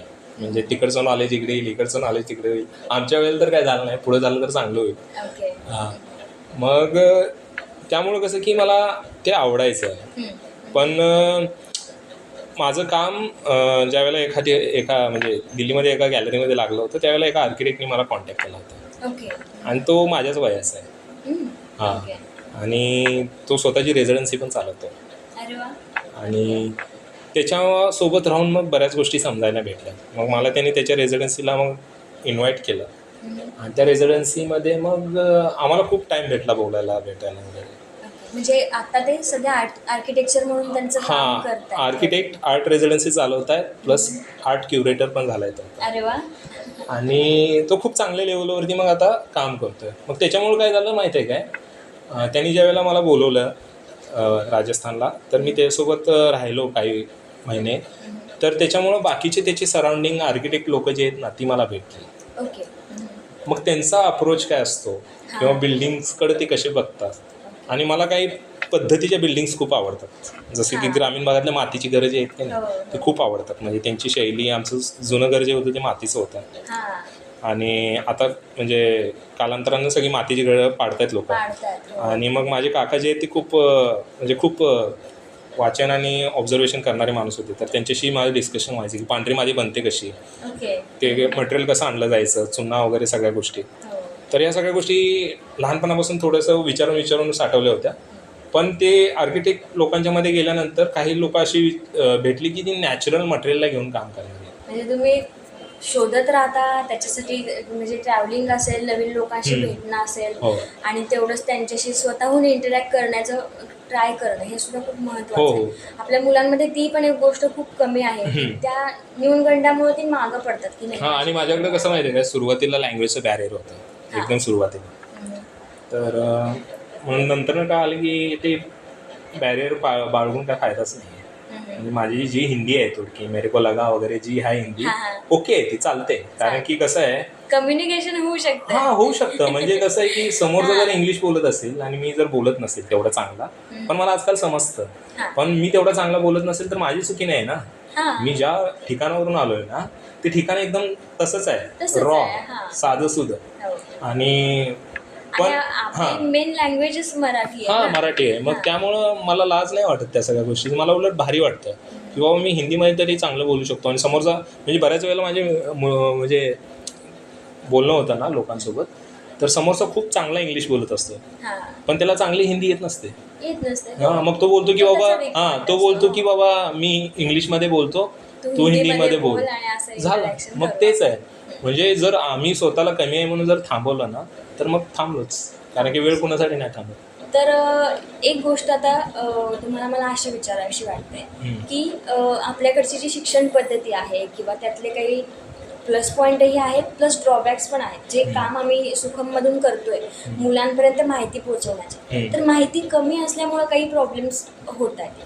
तर तुम्ही आता बऱ्याच ठिकाणी म्हणजे आता तुम्ही फाउंडेशनचं सांगितलं तर ते तुमचे अनुभव आहेत. नंतर तुम्ही जे जेमध्ये गेलात आणि नंतर इतर लोकांना भेटला. हा खूप फरक पडतो आपण कुठं आहोत, कुठल्या सर्कलमध्ये आहोत या सगळ्या गोष्टींचा. तर ह्या बाबतीत तुमचा काय अनुभव आहे, तुम्ही जिथे जिथे राहिला? हां, म्हणजे आता प्रॉब्लेम तर सगळीकडे आहेत. म्हणजे आता मला जे दिसत आहेत ते माझ्या बुद्धीप्रमाणे, जसं की मी कोल्हापुरात राहिलो, तर कोल्हापुरातनं मी 1 वर्षानंतर बाहेर पडलो बरोबर. आणि आज काम करतो आहे. मग मी जे जेमध्ये आलो. तर जे जेमध्ये पण एक 6 वर्ष मी माझं मास्टर डिग्रीपर्यंत केलं आणि आज काम करतो आहे. आणि ज्यावेळेला मी मागं बघतो ना, तर त्यावेळेला मग मला जाणवतं की बऱ्याच ज्या गोष्टी आहेत ना, मी मगाशी अपडेट्सची गोष्ट बोललो होतो. हो, अपडेट राहणं हां, गरजेचं. तर ती गोष्ट कुठं तर नाही आहे. म्हणजे विद्यार्थ्यांचं सोडा लांब. काय म्हणजे एखाद्या शिक्षकाला जर तुम्ही प्रश्न विचाराला, हां, हां. म्हणजे एखादा उत्तर देऊ शकतो कदाचित. पण तुम्ही शिक्षकांना जरी प्रश्न विचारला तर मी आता पुढे काय करायला पाहिजे आणि कसं आर्ट फील्डमध्ये म्हणजे आर्टिस्ट होण्यासाठी काय करायला पाहिजे, तर असं विचारलं तर मला वाटते की बऱ्याच जणांना कदाचित माहिती पण नसेल. फक्त लोक बोलतील की अरे काम कर, किंवा असं सांगतील की आम्ही काय केलं होतं. म्हणजे आता मला वाटते की आम्ही काय केल्यापेक्षा आता काय करायला पाहिजे ह्याच्यावरती बोलणं लय गरजेचं वाटतं. नक्कीच. कारण की आताचा काळ बदलतो आहे, काळानुसार सगळ्या गोष्टी बदललेल्या आहेत, तर त्या गोष्टींचा वापर होणं गरजेचं आहे. मग त्यासाठी स्वतः शिक्षकांनी पहिला अपडेट होणं गरजेचं आहे. हां. नाहीतर मग दुर्दैव हेच आहे की कोल्हापूरसारख्या कलापूर बोलणाऱ्या ठिकाणावरून बरीच पोरं नाईलाजानं जॉब करणारी पण आहेत. म्हणजे नाईलाजानं बोलतो, म्हणजे माझे मित्र बोलतात की बाबा मी जर वेळेतच निर्णय घेतला असता तर मी आज काहीतरी करत असतो मनासारखं, पण आता मला नाईलाजानं जॉब करावा लागतो. म्हणजे पुण्यासारख्या गेमिंगच्या कंपनीमध्ये 25-25, 30-30, 15-15 लोकांची बॅच भरली जाते डायरेक्ट. म्हणजे तिकडनं पासआउट झाल्या इकडं डायरेक्ट कोल्हापूरवरनं. तर हे खूप चिंताजनक आहे. म्हणजे जर त्या पोरांना करायचं असेल तर गोष्ट वेगळी आहे, पण ऑप्शन नाही म्हणून ऑप्शन नाही म्हणून जर करत असेल ना तर मग खूप प्रॉब्लेम आहे. ऑप्शन तर खूप आहेत, फक्त माहिती पाहिजे. हां, आणि माहिती आता मग ह्याच्यामध्ये कसं आहे की याच्यामध्ये विद्यार्थ्यांचं पण तेवढंच नक्कीच त्यांचा पण दोष आहे. हां, त्यांचा पण तेवढाच दोष आहे. कारण की त्यांना पण तेवढी भूक पाहिजे. आज AI आहे, तर ChatGPT आहे, जेमिनी आहे, तर सगळ्या गोष्टी तुमच्या क्लिकवरती येऊन पडलेल्या आहेत. तुम्ही सगळ्या गोष्टी सर्च करू शकता, पण तुम्ही करिअर रिलेटेड अपॉर्च्युनिटी आणि संधी का सर्च करू शकत नाही, किंवा काम का बघू शकत नाही.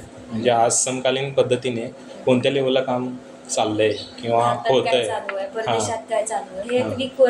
हां, मग ते कसं आहे की याच्यामध्ये जेवढे शिक्षक जबाबदार आहेत तेवढे विद्यार्थी पण जबाबदार आहेत. त्यामुळं त्या कोशातून बाहेर पडून स्वतः शोध घेणं पण तितकंच गरजेचं आहे.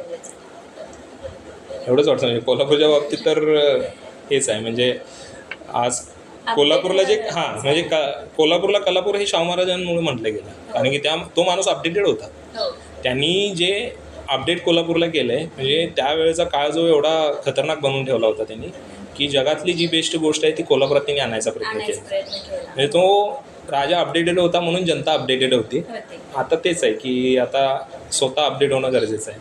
कदाचित त्यांनी जो काळ बनवून हा, ठेवला, हा. त्यांनी जिथपर्यंत आणून ठेवलं, हां, त्याच्या पुढं घेऊन जाण्याची जबाबदारी आहे. गेलेलं हां. नाही. आता ते हो. खूप गरजेचं आहे. ते गरजेचं आहे आणि ती आपली जबाबदारी पण आहे. संस्थांची हां. आहे, विद्यार्थ्यांची आहे, Yes, yes. सगळी म्हणजे कलेला त्याची गरज आहे. कला तुम्हाला खूप सगळं द्यायला तयार आहे, हो. पण आपण डेडिकेशनने किती त्याच्यामध्ये करतो ते महत्त्वाचं. गरजेचंच आहे, गरजेचंच आहे. तर तुमच्या कामांबद्दल जाणून घेताना एक तुमचा दृष्टिकोन कसा आहे ते आम्हाला जाणून घ्यायचं आहे. म्हणजे जे वेगवेगळे प्रवाह असतात आपल्या फील्डमध्ये, एक पोर्ट्रेट असतं किंवा प्रिंट मेकिंग असतं, तर ह्या प्रवाहांकडे तुम्ही कशा पद्धतीने बघता? गुलाम मोहम्मद सरांचा मी एक लेख वाचलेला, त्याच्यामध्ये त्यांनी गोष्ट भारी बोललेली होती. म्हणजे जसं की वेस्टर्न आर्ट आणि इंडियन आर्टविषयी त्यांनी बोललं होतं, तर ते मला खूप अपील होतं आजकाल. कारण की मी अकॅडमिकमध्ये जे राहिलो आहे. हां तर जेमध्ये मग कसं की सराउंडिंग आहे सगळं, हां पण अकॅडमिकने सगळे असे वेगवेगळे विषय बनवून ठेवलेले आहेत. तर गुलाम मोहम्मद शेख बोलतात की इंडियन आर्ट जे आहे, जसं तुम्ही मिनिचरला बघता, हां त्याच्यामध्ये सगळ्या गोष्टी असतात. ओके. काय आणि तुम्ही त्यांनी एक उदाहरण पण छान दिलं होतं. जसं की आपलं ह्याचं मंदिर आहे, कैलाश टेम्पल आहे. हां हां तर इंडियन आर्टमध्ये तुम्हाला एकाच ठिकाणी सगळ्या ललित कला बघायला मिळते. हां बरोबर. म्हणजे तुम्ही बाहेरून बघितलं तर महाकाय डोंगर जो आहे त्याला कोरून त्यांनी एक बिल्डिंग बनवली. हो जवळ आल्यानंतर कळतं तुम्हाला की एक शिल्प आहे हो कार्विंग करून. हो अजून जवळ गेल्यानंतर कळतं की त्याच्यावरती चुना मारून लेअरिंग करून त्याच्यावरती पेंट केलं आहे. हो. आणि अजून जवळून आला तर कळतं की आधी इथं भजन आणि बाकी सगळ्या गोष्टी चालायच्या. हां तर अजून जवळ गेलं की मग आणि भक्ती मार्ग. म्हणजे हे कसं आहे माहिती आहे काय, मला वाटतं की एकाच गोष्टीमध्ये बांधण्याची जी ताकद आहे की नाही, हां ती असली तर बरं वाटेल मला वाटतं. जसं की तुम्ही व्यक्तिचित्रण हे वेगळं न समजता किंवा प्रिंट वेगळं न समजता, कंपोजिशन वेगळं न समजता, सगळं एकच पार्ट आहे असं मला वाटतं. म्हणजे चित्राचाच भाग आहे किंवा त्याची अंग आहेत. हां, त्याची अंग आहेत. म्हणजे तुम्ही तुमच्या हिशोबाने वापरू capture शकता. करून आपल्याला हां, म्हणजे लिमिट करतो आपण स्वतःला. हां प्रत्येक वेळेला म्हणजे एखादी गोष्ट जर माझी व्हिडिओमधून चांगली सहज लोकांपर्यंत पोहोचणार असेल तर मी व्हिडिओमधून सांगेल. ओके. आणि एखादी चित्र मला म्हणजे ड्रॉइंग करून समजावं असेल तर ड्रॉइंग करून समजावेल. तर म्हणजे ते मांडणं आपल्याला आणि एक्सप्रेस करणं आपल्याला जे समजलंय ते जास्त महत्वाचं. मग त्याला कुठलं जास्त अपिलिंग वाटते मीडियम, हां हां ते आपण हां, वापरलं पाहिजे. म्हणजे आपलं कॉलेजचा टायमिंग जो आहे ना, तो स्किल आणि ह्या सगळ्या गोष्टी जमवण्यामध्ये जातो, डेव्हलप करण्यामध्ये जातो. त्यावेळेला आपण फक्त त्या गोष्टी स्किल शिकून घेतो हां आणि मग ते आयुष्यभर वापरतो हां आपल्या हिशोबाने आपापल्या वेळेनुसार. आणि ते माध्यम आपापल्या हिशोबाने आकार घेतात. पण शिकतानाच मग ते एक पाथ आपण ठरवून घेतलं. हां, आपण जसं की मी walk सुरुवातीला ना व्यक्तिचित्रणच फक्त करायचं. हां त्यामुळं प्रॉब्लेम काय झाला, मी प्रिंट केल्या नव्हत्या. हां क्रिएटिव्हला असं वाटायचं की म्हणजे ते आपल्यासाठी नाही आहे. नाही आहे. हां आणि मग त्यामुळे कसे ड्रॉबॅक होते ते. ज्यावेळी 4th इयर आले, समोर कॅनव्हास आला, त्यावेळी हां. ती स्पेस बघून डायरेक्ट मुंगी आल्या डोक्यामध्ये. एवढी मोठी कॅनव्हासची हां. हे लागले समोर आणि काय काढू, का काढू. तर मग मी जादू पण करायचो. म्हणजे सगळ्यांचे एकाचा फॉर्म घ्यायचो, एकाचं टेक्स्चर घ्यायचो, असं सगळं मिक्स करून द्यायचो. पण ते आतून कुठेतरी वाटायचं ना की तू चुकीचं करतोयस, हां, आपलं नाही आहे. आपलं नाही आहे. तर मग तिथून आणि परत ते मग शोध सुरू होतो की हां काय आहे, कुठे आहे, कसं आहे. हां. तर ह्या गोष्टी गरजेच्या आहेत. म्हणजे शिकणं आणि सोबत ठेवणं गरजेचं आहे. शिकून तुम्हाला त्या गोष्टी घ्या आणि वेळेनुसार वापरा. बरोबर. पण तेच म्हणजे शिकताना शेवट सगळं नाही. परिपूर्ण शिकून घ्या. जे हां. जे माध्यम शिकताय, म्हणजे माध्यम असू देत, विषय असू देत, सगळंच असू. हो त्यात आता तुम्ही मगाशी जसं की सौंदर्यशास्त्राचं पण तुम्ही गोष्ट सांगितली की ते थेरॉटिकल गोष्टी पण किती महत्त्वाच्या आहेत हो. आर्टमध्ये. हो. प्लस प्रॅक्टिकलमध्ये ज्या आपण आता 3 वेगवेगळ्या त्याला शाखा म्हटलं जातं ते तशा नाही आहे. हां ते एकत्र त्याचं आता कॉम्बिनेशन आहे. जसं की मगाशी आपण डिस्कशन करताना तुमच्याच एका चित्रात तुम्ही मला दाखवलं की हां. तुम्ही आता जे क्रिएटिव्ह फॉर्म सगळे वापरताय, हां पण त्याच्यात एका गोष्टीत त्याला अपिलिंग होती, ती फिगरच होती. हो एक तिथं फिगरच गरजेची होती, एक चेहरा त्याला देणं गरजेचं हां. होतं. तिथं तुम्हाला त्याचा हां. आणि मग ते कसं की मी आधी करून केलेली प्रॅक्टिस आहे ना, त्याला मी आता वापरू शकतो आणि परत. हां मी आधी लँडस्केप केले तर मी आता कलर वापरू शकतो, हा. मी आधी प्रिंट केले तर मी आता टेक्निक वापरू शकतो. तर तेच म्हणजे तुमच्या विचाराला कुठली गोष्ट त्यावेळेला सूट होते ते वापरू शकता. म्हणून टेक्निकच बघितल्या पाहिजे, स्किल म्हणून. आणि वापरताना त्याला कसं विचारामध्ये कन्वर्ट केलं पाहिजे याला प्राधान्य दिलं पाहिजे. टेक्निक शिकून घेतलीच पाहिजे असं मला वाटतं, बाकी काय नाही. हो, कारण तीच आपल्याला आपला हात जर तयार नसेल माइंड इतका, माइंडला जर तो माइंड खूप चालत असतो. मग ते तुम्ही ऑर्डर नाही देऊ शकला तर मग दुसऱ्यांना काय अपील होणार आहे असं. आणि मग परिपूर्ण आपण मागू शकत. आणि असं नाही की म्हणजे प्रत्येकाला एखादी गोष्टीची गरज असते. माझी अभिव्यक्ती चांगली व्यक्तिचित्रणातून होत असेल तर त्याला व्यक्तिचित्रणालाच पुढे घेऊन गेलं पाहिजे. बरोबर. लँडस्केपमधून जर कुणाला छान बोलता येत असेल तर त्याच गोष्टीला घेऊन बोलता आलं पाहिजे. असं नाही की मग सगळं करायचं आहे म्हणून सगळं नाही.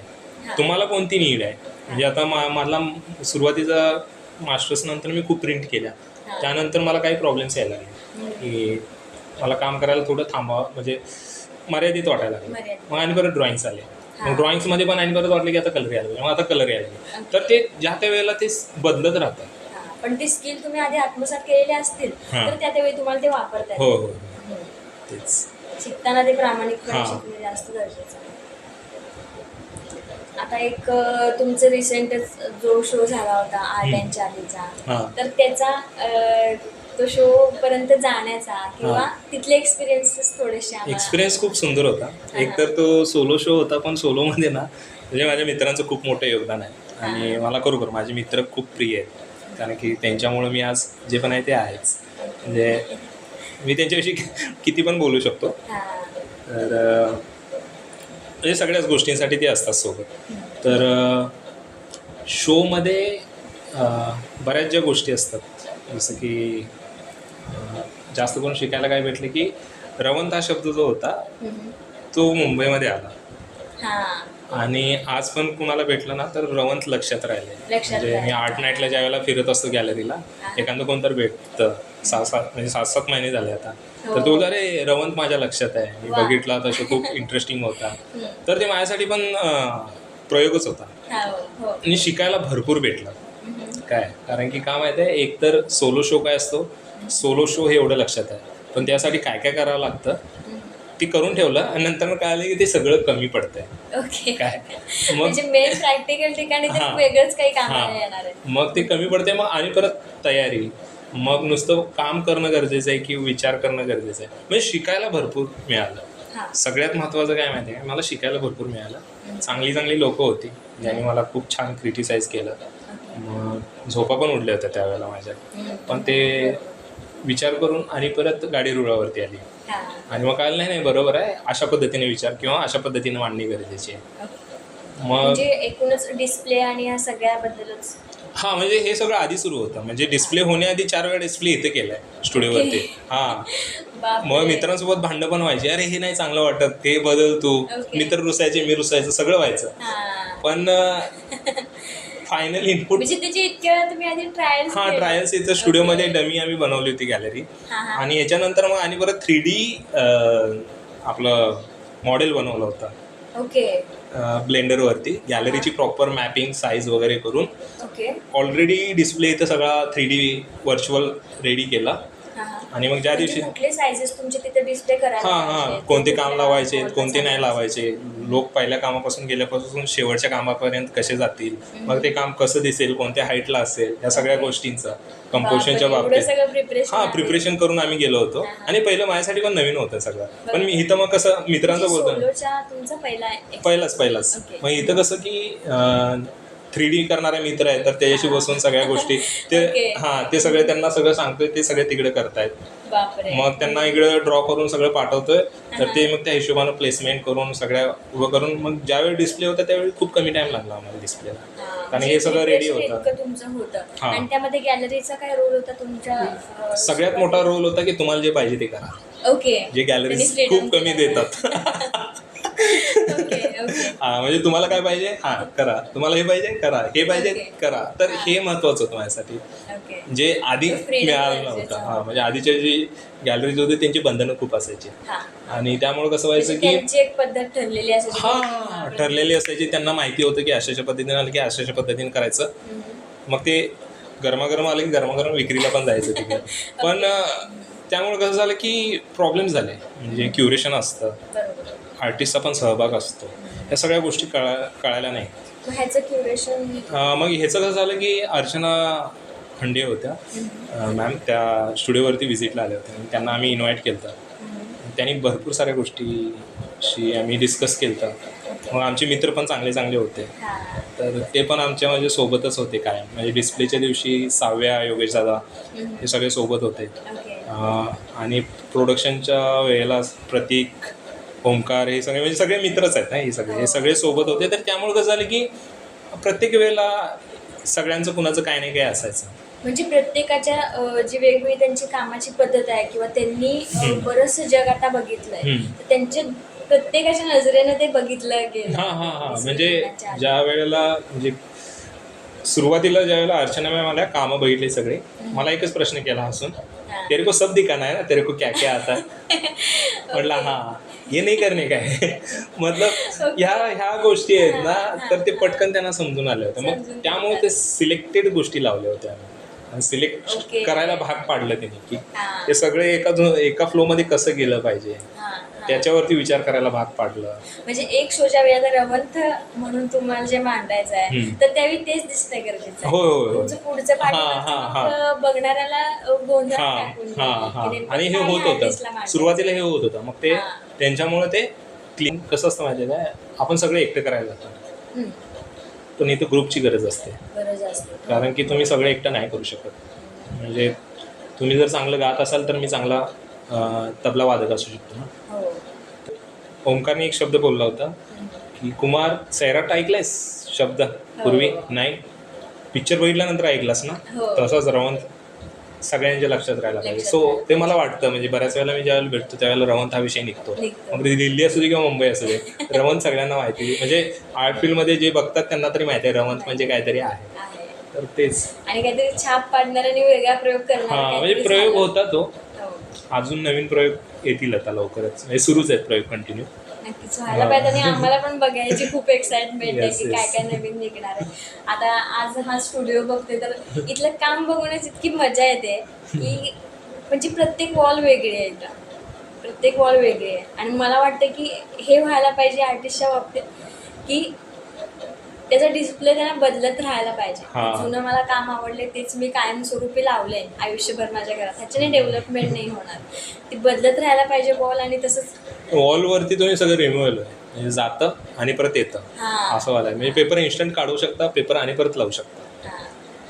तर तेच त्यासाठीच लावलंय की लाईफचा लेसन आहे. सतत तो पडदा बदलत राहायला पाहिजे, वेगळं नाटक घडायला पाहिजे, तर डेव्हलपमेंट.